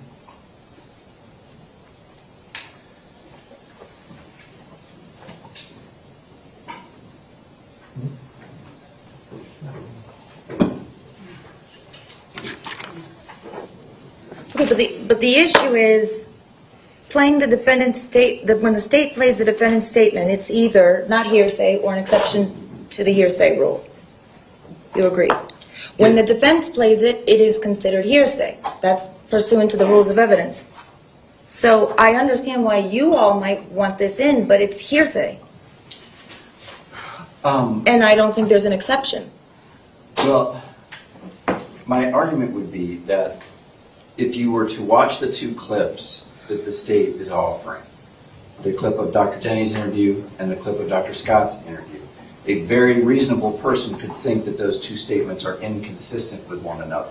Okay. Because one, with Dr. Denny, it ends with Nick saying, "I never told anybody but my lawyers." Okay. Which is actually not true, because if you keep watching the video, he goes on to say that other people did know.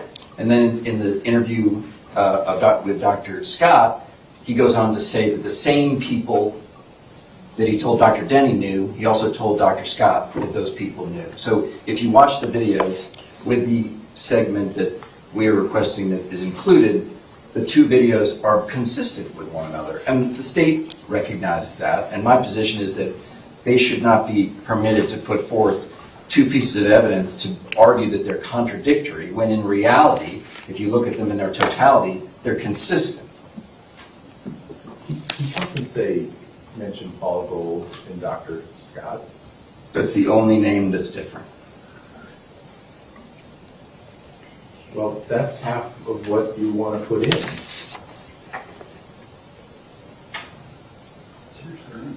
And it's hearsay. Yeah, this is what I need from you. Is there an exception to the hearsay rule as to why this portion of the statement should be required to be played?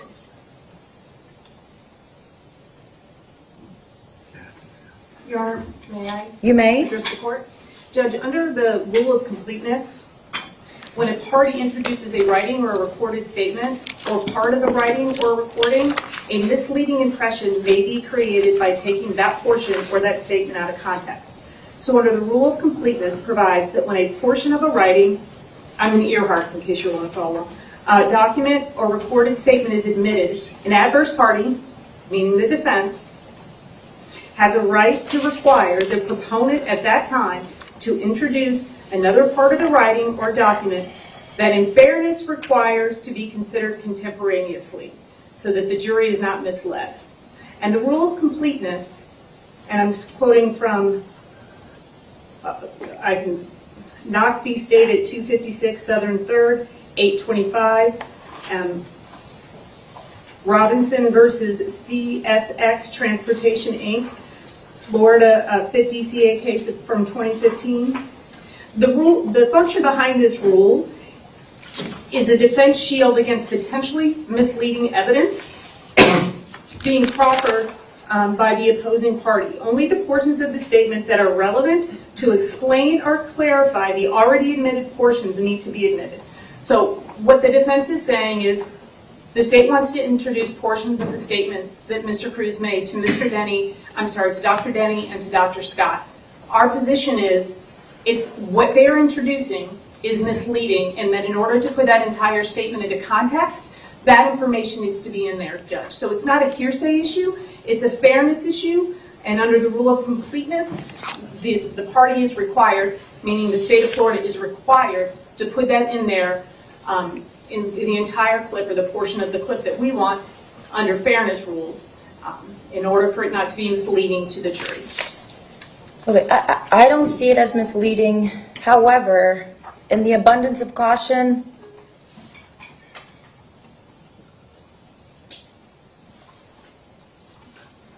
I guess I can understand why the defense feels it could be misleading, because he's saying perhaps this person knew, probably, I think, I'm not sure, maybe. State, I'm going to require you to play this. If you're going to publish this to the jury, I'm going to require you to play the part that the defendant wants so as not to potentially mislead the jury.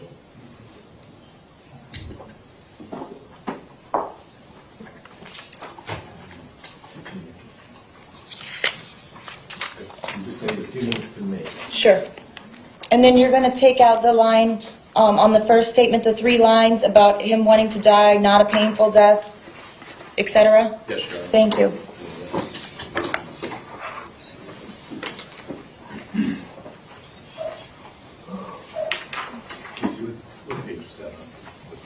You can use my copy.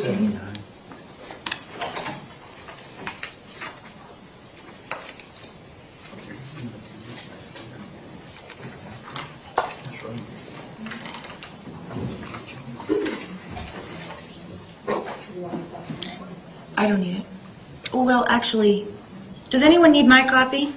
No, ma'am. Okay, so I'll keep it.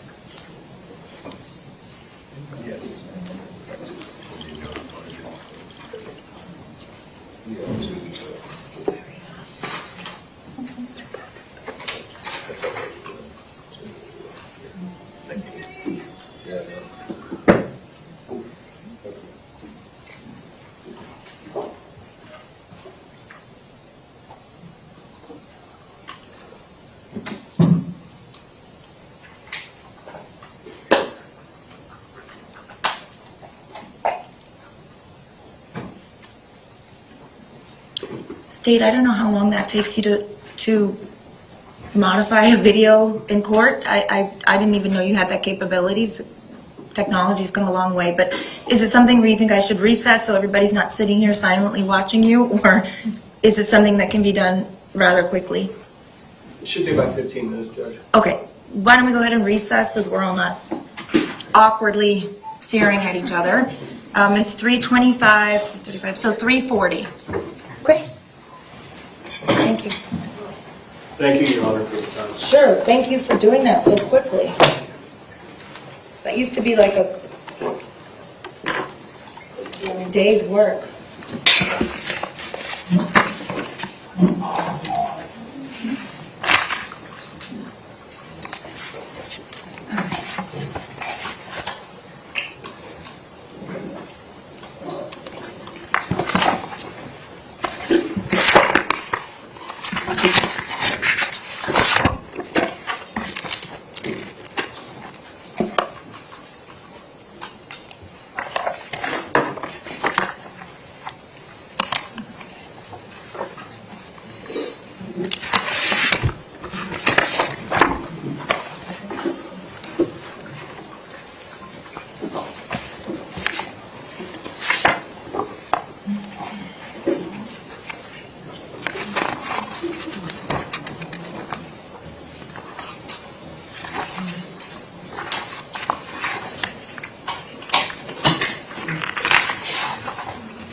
Jurors are entering.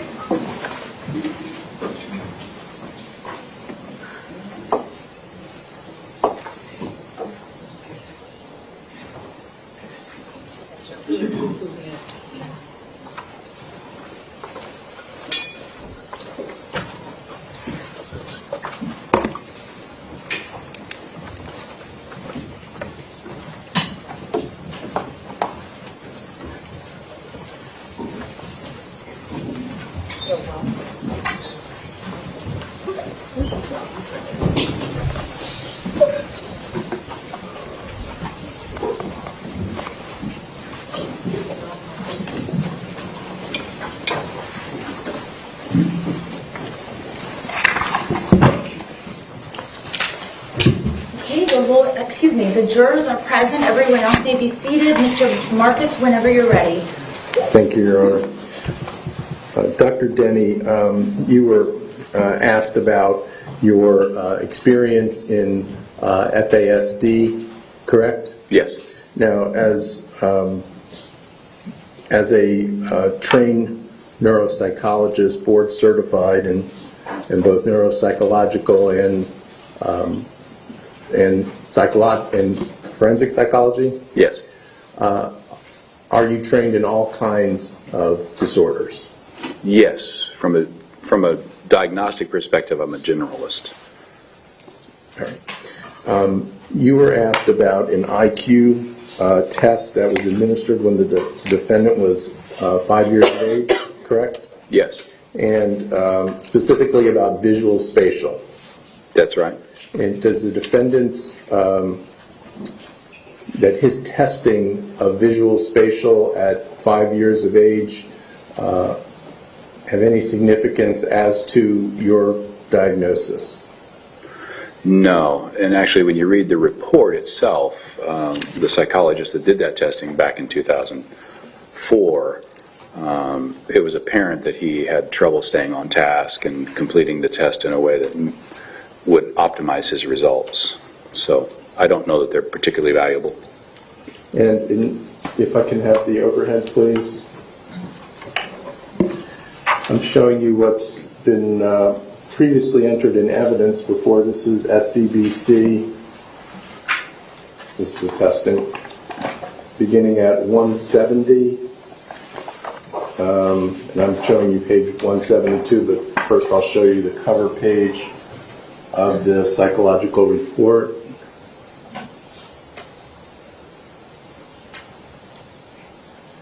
And now I just want to show you the test that they're referring to. Under results and interpretations, can you read the caveat note there, please? Sure. Note, results of measured administered to a child as young as Nikolas should be viewed as baseline information for planning instruction and for monitoring progress. Results must be viewed cautiously as estimates of potential. More reliable results for this purpose are obtained when a child is more mature. Okay.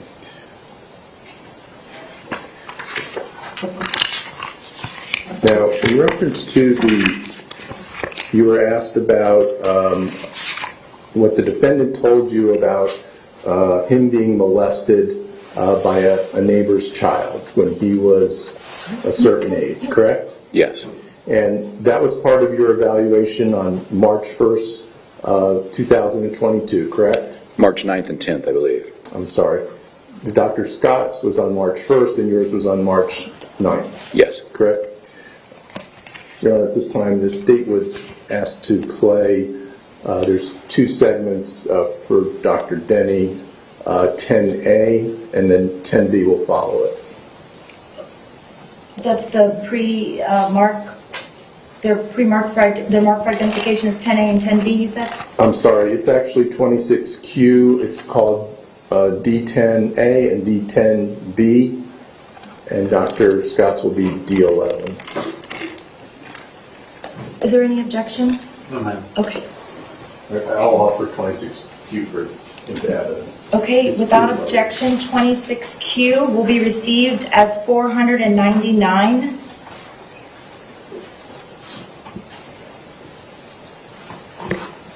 Her son, you said? Yeah. What's his name? Rocky. Rocky. And I said before, I think he sexually molested me when I was young. Okay.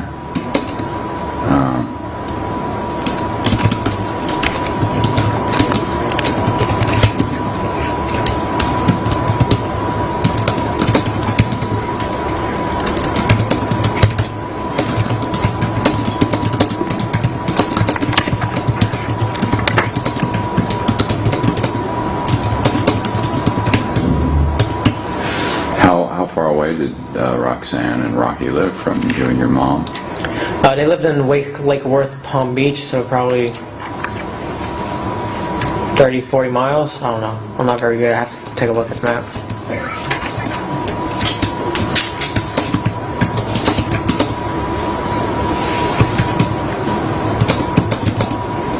From you, your mom, and Zach. Yeah.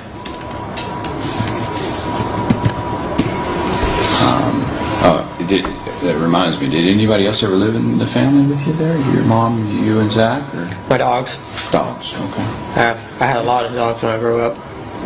Okay. So you said, and you mentioned it a couple times, and I'm not ignoring you, it's just trying to organize it in my mind, that you were sexually molested by Rocky, wasn't it? Yeah. When you were young? Yeah. I have memories of it. Okay. But I don't want to put him out like a sexual molester because I don't know if it really is true or not. But my brother says he has memories of it too, because it happened to him as well.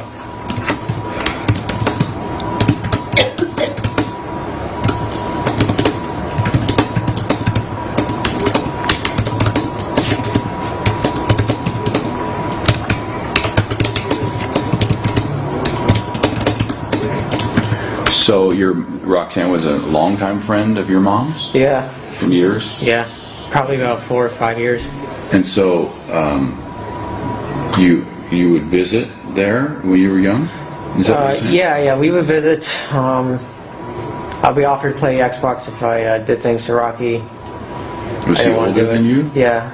He was 22 when I got arrested, so... See, I wasn't... So if he was 22, I was 9. He's 3 years older. I don't know about that.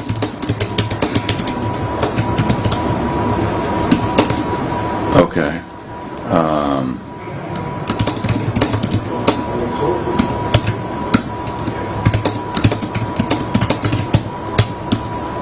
And he would let you use Xbox if you would do things. Yeah. Okay. But one time he told us to go in the bathroom without my brother, but just me first. He said, "You want to try something new?" I said, "Okay." And so then he told me to drop my pants. He whipped out his thingy, put on a condom, and yeah. And then I didn't like it. I told him nope, and that was that. And I walked out. He asked my brother to do the same thing, but I don't know anything what happened with him. But Zachary said, "Ew, that's disgusting," when he came out. So did he actually try it, or did you? Yeah. Yeah. And That's you didn't painful. care for that.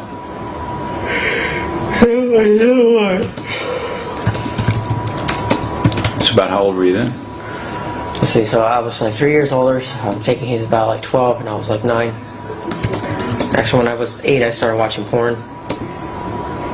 But I'm not gay. I'm bisexual, I guess you could say. Okay.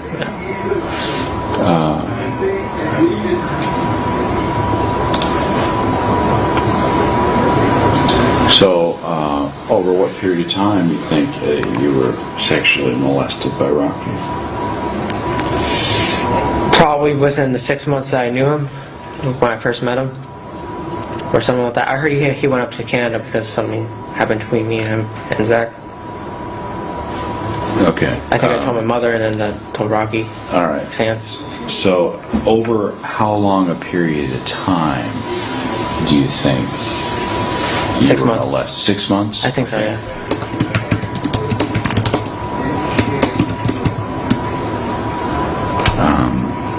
Okay. And you said you got memories of it, so you think it occurred, but you said you're not sure. I say that because I don't want to make him look like, a sexual predator or something like that.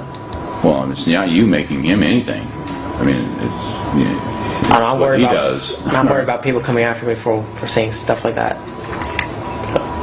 Okay. But I think it's in true. the Yeah, it's context true. of your life right now, you think that's going to make people come after you? Sort of.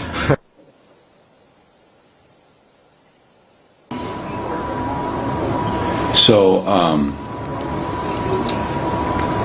so how you got memories of it? How old? Memories from the beginning, or from later, or all the way through? What do you mean? Your memories of the molestation? Probably all the way through. All the way through. Probably all the way through. Probably. Okay. So if you had to put a percentage on that, how confident are you that that's really what happened? Probably 80. 80%? Okay.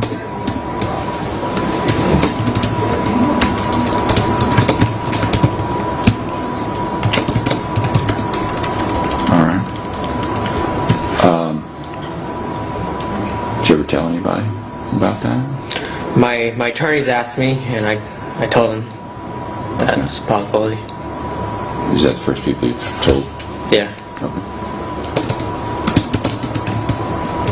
The only other person who knew about it is Paul Gold. Probably. Hang on a second. So.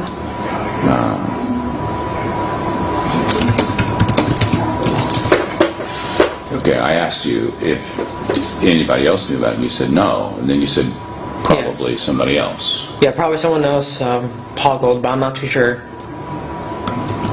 But I think he knew something about it, and the only other people that I knew about was Roxanne and Rocky, my mother. So Roxanne and your mother knew about it? I think so, yes. You think so? Yes. What? Because everyone's telling me that my mom mentioned something like that. And it turns out he went to Canada for some reason, but I don't know what it was. Because his father was abusive, so I guess it was punishment or something. I don't know. Okay. You're using a lot of I guess so and probablys. Do you know if Roxanne and your mom knew about it? Okay, I do. I do know. You do? Yeah, I think they know about it, yeah. Okay. Okay. Okay. Dr. Demi, you're aware that he had a conversation about this incident with Dr. Scott 8 days earlier? Yes, I am. All right. And as a neuropsychologist, do you rely on interviews from other professionals like Dr. Scott Yes, when they're available. as a data? Sure, Something for absolutely. you to consider? Yes. Okay. This time, please publish Dr. Scott's.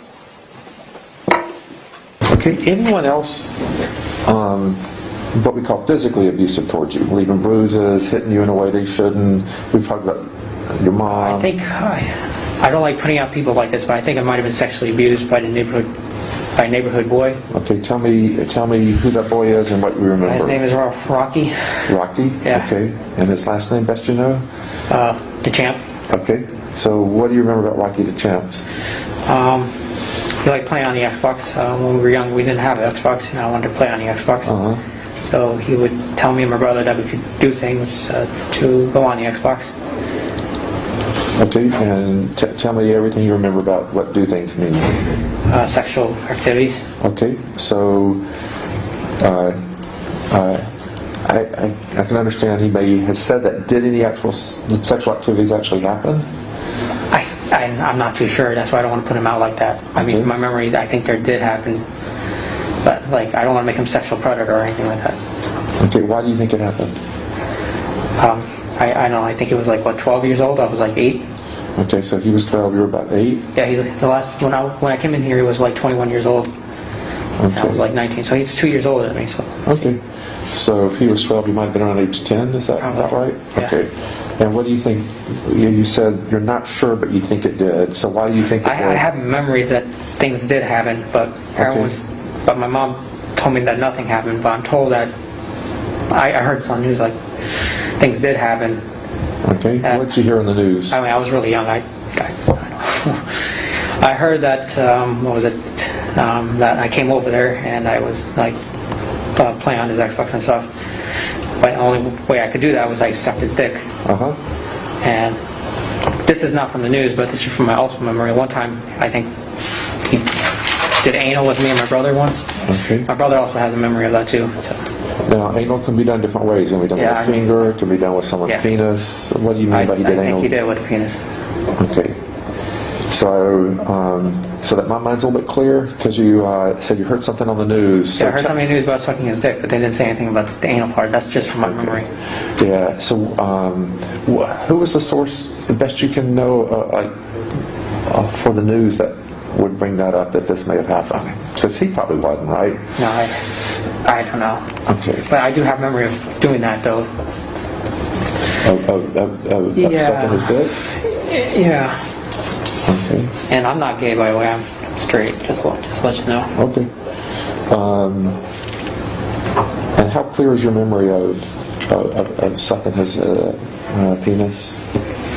Would you say, let's say, 100% certainty, 0% certainty? Kind of where are you with that? 75.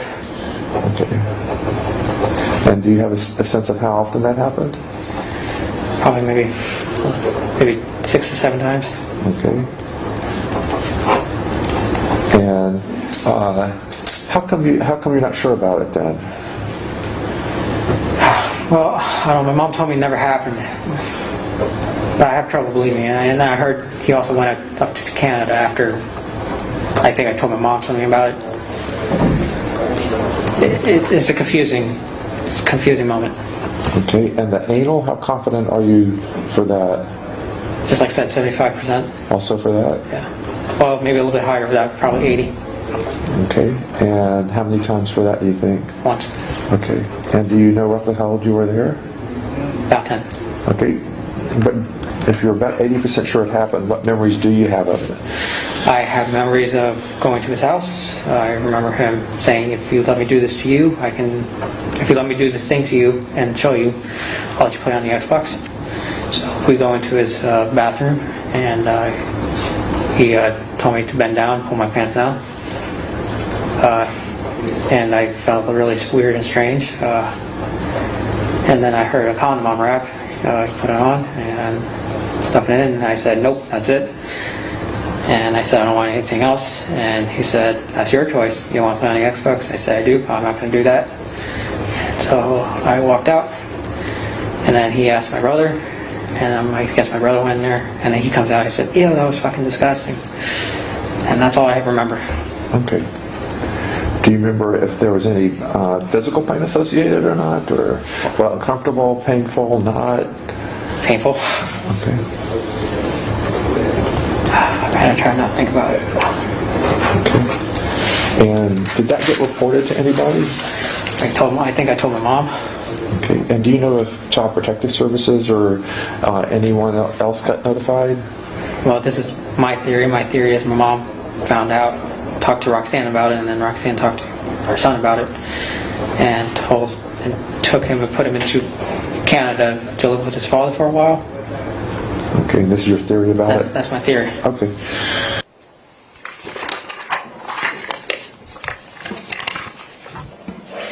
That was a different story than he told you? Seemed to be a little bit, yeah.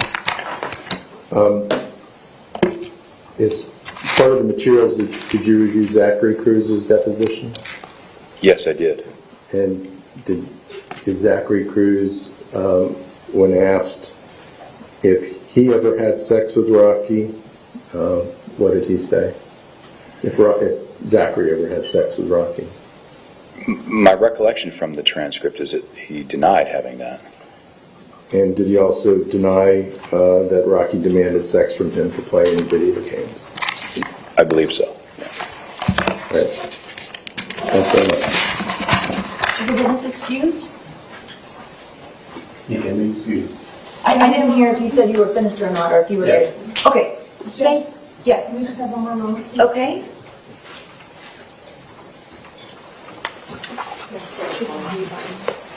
She does it. Trish. Oh, I'm sorry. Are we good? She just said, can I have a moment, please? Oh, I thought she said. No, not that.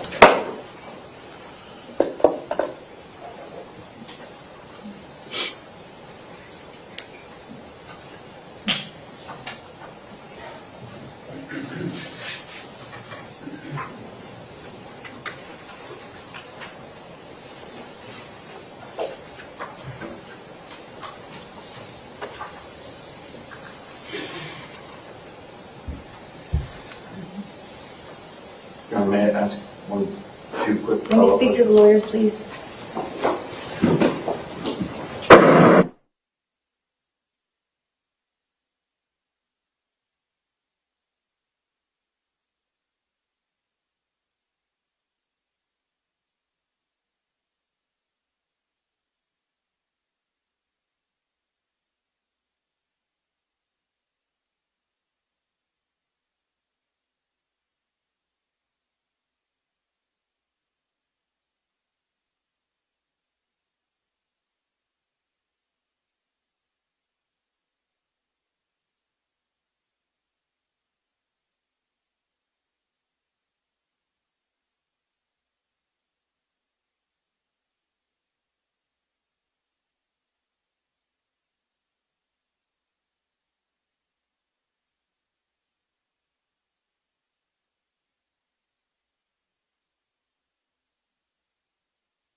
Doctor, you are excused. Thank you so much. Thank you, appreciate it.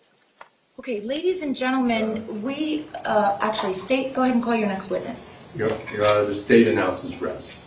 Okay, the state having rested its rebuttal case, we're going to recess until Tuesday morning, where the parties will have the opportunity to give a closing argument. The reason that there's going to be 2 days, Friday and Monday, is because the attorneys and myself are going to be working on the instructions and other legal matters. I assure you, we will all be here working hard. We're not just taking a long weekend.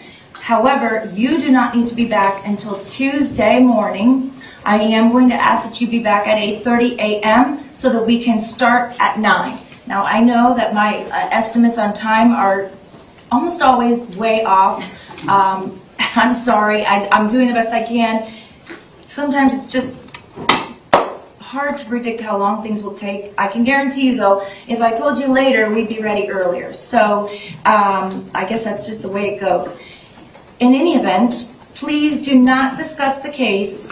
Do not talk about anything with anyone during the recess. I know that we are close to the end, but the rules still apply, and please, they need to be enforced strictly. Do not discuss anything. You may find that your friends and family members are just dying to know what is going on in here, and you have to tell them, be patient. When I'm finished, I can tell you whatever you want to know, but for now, I cannot talk about it. I have not typed up those orders for you all yet because I didn't realize that we were going to be finishing early, but I will, I'm happy, I'll do them really quickly. It should take me about 15 minutes. So anyone who needs theirs today, if you would just wait for a few minutes in the jury room, we'll get it to you. If not, I'm happy to email you the order for your employers, or you can get it next week. It's entirely up to you. But I will do them as quickly as possible so that those of you who may need them today will have them. Yes, ma'am. Do you know if we're going to be working next week, Tuesday, Wednesday, Thursday, Friday? We are.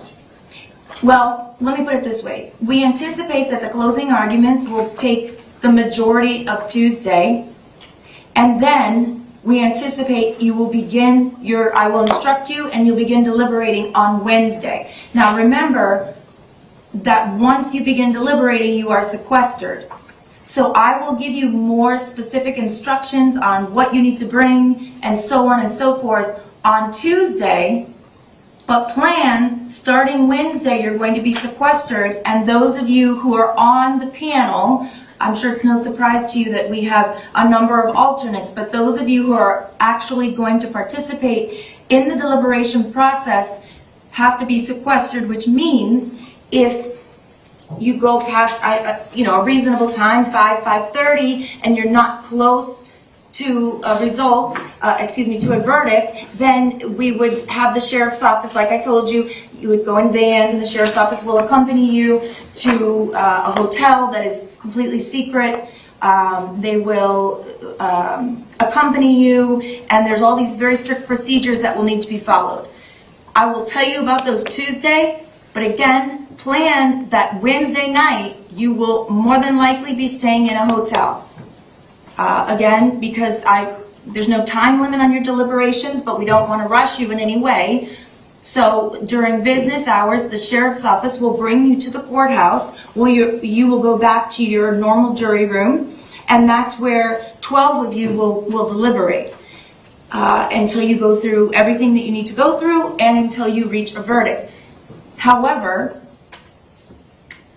that may take multiple days. I don't think at this point anyone knows. That will be up to you all how long it takes. And but just in the abundance of caution, I would ask that at the very least Wednesday night you should plan on staying in a hotel, and again with the security of the sheriff's office. It's a very secure, very private. That is for your sake and for the safety and security, and to uphold the sanctity of the jury process and the deliberations. So it's a very top secret process. and you will know more about it later when it actually happens. For now, just please know that you should plan on working Tuesday through Friday of next week, and the rest will have to play by ear. Okay? Are there any other questions about the process or about what time you need to be back? Anything like that?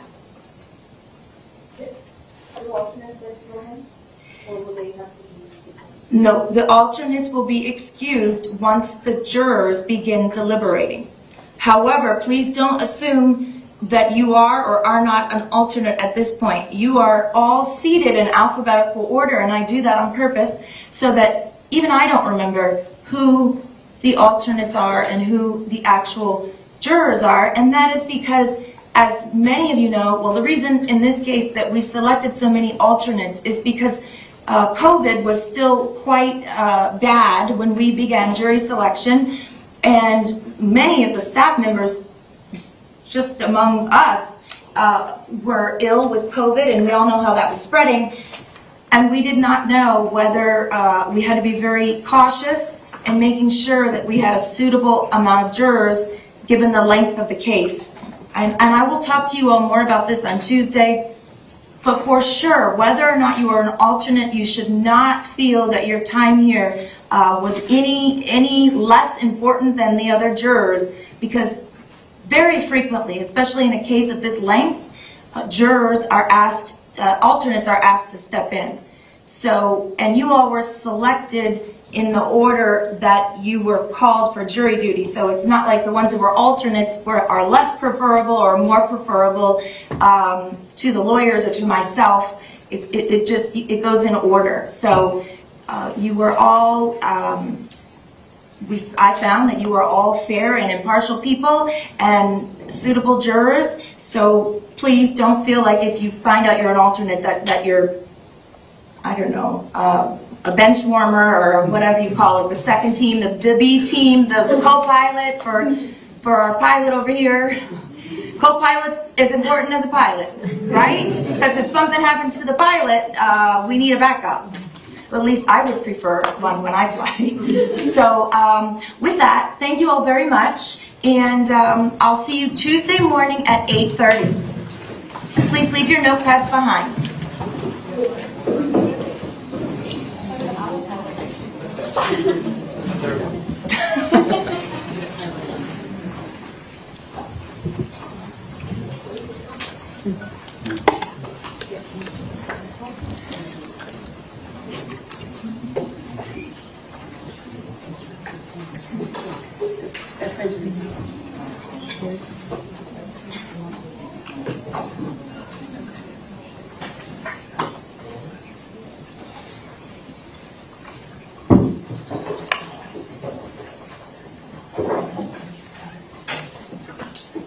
Okay, the jurors have been excused.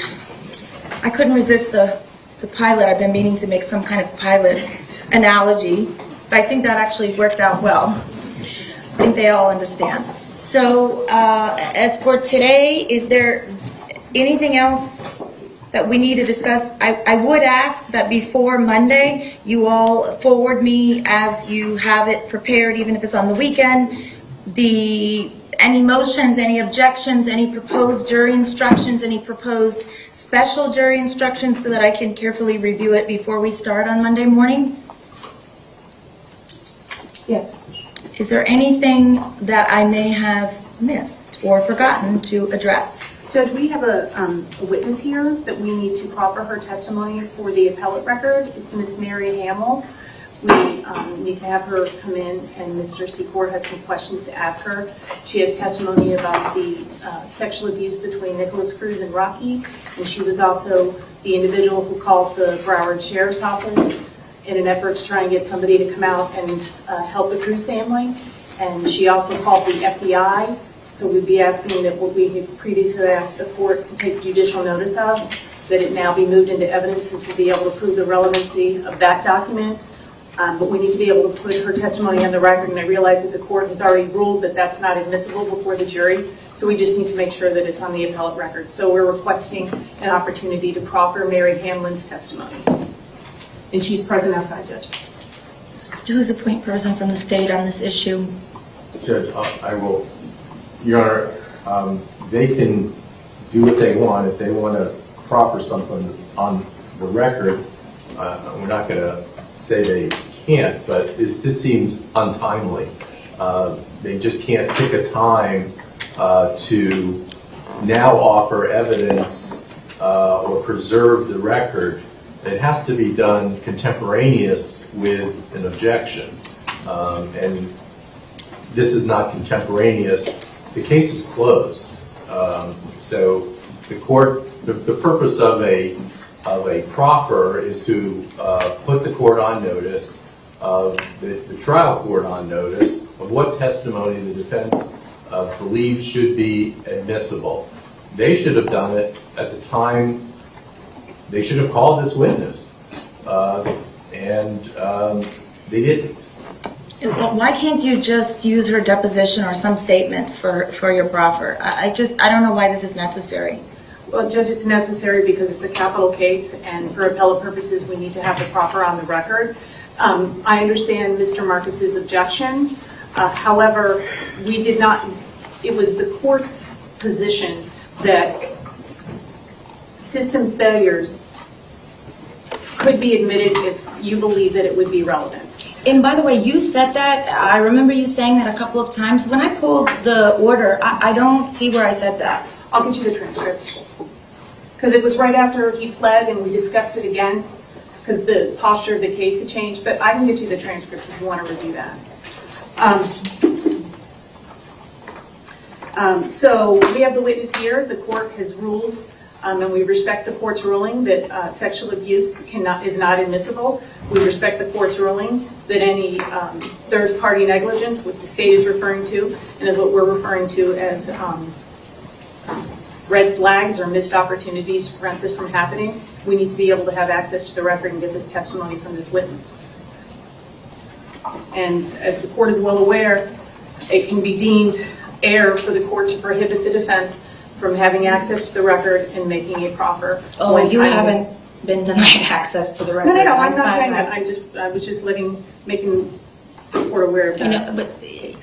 Your Honor, we have not, I don't recall, and I'm sure Ms. McNeil will correct me if I'm wrong, I don't seem to have a recollection of this witness being involved in the I don't know who the person is, but sexual molestation issue of Rocky. I don't recall this being, has it been mentioned by the defense with this witness testifying?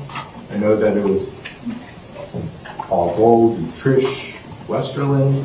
Was this a witness that was mentioned for that issue? I don't recall it even being mentioned or decided on.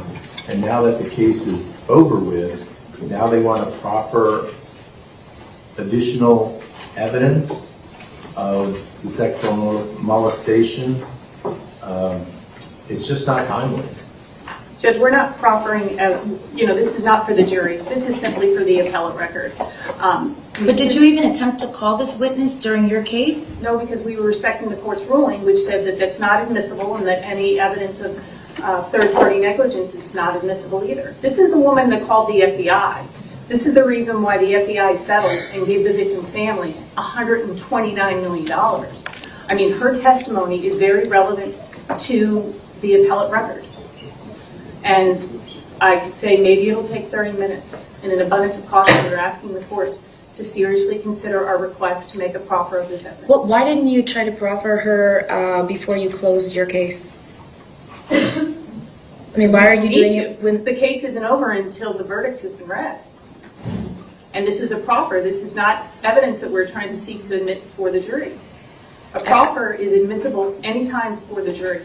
I've not read any case law that supports that, and I think this was perhaps an oversight on your part, which is why you're bringing it up now. I don't know, but at this point, I'm going to deny your request. I think it's moot, and I think that the evidence has been concluded. You had an opportunity to call any witnesses that you wanted. Certainly, you made proffers from other witnesses or presented those proffers. So at this time, your request is denied.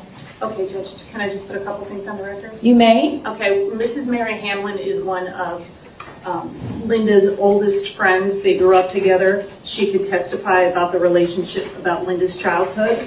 She would also testify that she was present and had conversations with Linda about Rocky sexually molesting Nikolas. She can also testify that this is the reason why Rocky went to Canada, and that she was also present when there was conversations between Linda, Roxanne, and Mary. All three of them talked about that. She would also provide testimony about her efforts to alert law enforcement, including we would also be seeking to admit the transcripts from the Judicial Committee and the investigation that the FBI had as a result of this complaint made by Mary Hamlin not being investigated by the Miami field office. The FBI has acknowledged that they did not divert that call to the Miami office. They've also acknowledged that Mary Hamlin's call and tip was put into their hotline system, where it alerted them to Ben Benight's call to the FBI the year before. Mr. Benight is the bondsman who had a YouTube channel where Nikolas posted that I'm going to be the next professional school shooter. That has been admitted into evidence several times through the state's witnesses and the state's experts, and in cross-examination of our experts, we've argued that that opened the door. We respect the court's ruling. So this witness would also be able to substantiate the relevance of the judicial notice that the court acknowledged it could be judicially noticed, but you were waiting for relevancy arguments of all the FBI-related documents, which include their admissions of their failed investigation, also includes the transcript of Mary Hamlin's call to the FBI, where she indicated that Nikolas Cruz had multiple firearms, that he was he acted as if he was 12 years old and he did not have the mental capacity to live on his own. She also indicated that this is the next Columbine waiting to happen. And then 3 weeks later, this tragedy happened. So I just like the record to reflect, and obviously there could be other testimony that could be elicited from this witness in the proffer that I can't predict, and without her actually testifying. So that's all I have. And just to be clear, we did have multiple hearings on this issue, and I did listen to both sides very carefully, considering all of the arguments presented, as well as the law, and I did write a detailed order on this issue, I think over a year ago. I would have to look at the court file, but this is not the first time I am hearing this, or even the fifth or more. Is there anything else? No. All right, thank you. We're in recess.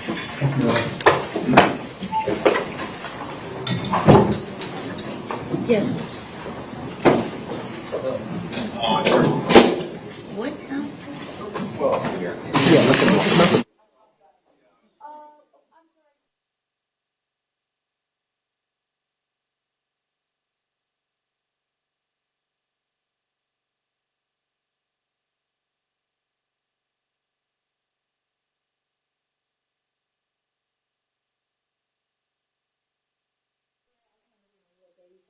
I think it was this morning, but it could have been another day, that there were items that you were both in agreement, you were going to prepare an order, you said we didn't have to write them down. Actually, it was this morning because it was your mirror image. Tanya was here instead of Horton. When are you all going to have it? I just want to make sure it's not forgotten. Okay. And this is an agreed order? Yes. Great. And Judge, we forgot to bring it up. We printed it at lunch, but we had 2 other documents that we just need to become court exhibits for the purposes of appeal. Can we just bring that on Monday? Yes. Thank you. No, we're not here. No, we are here.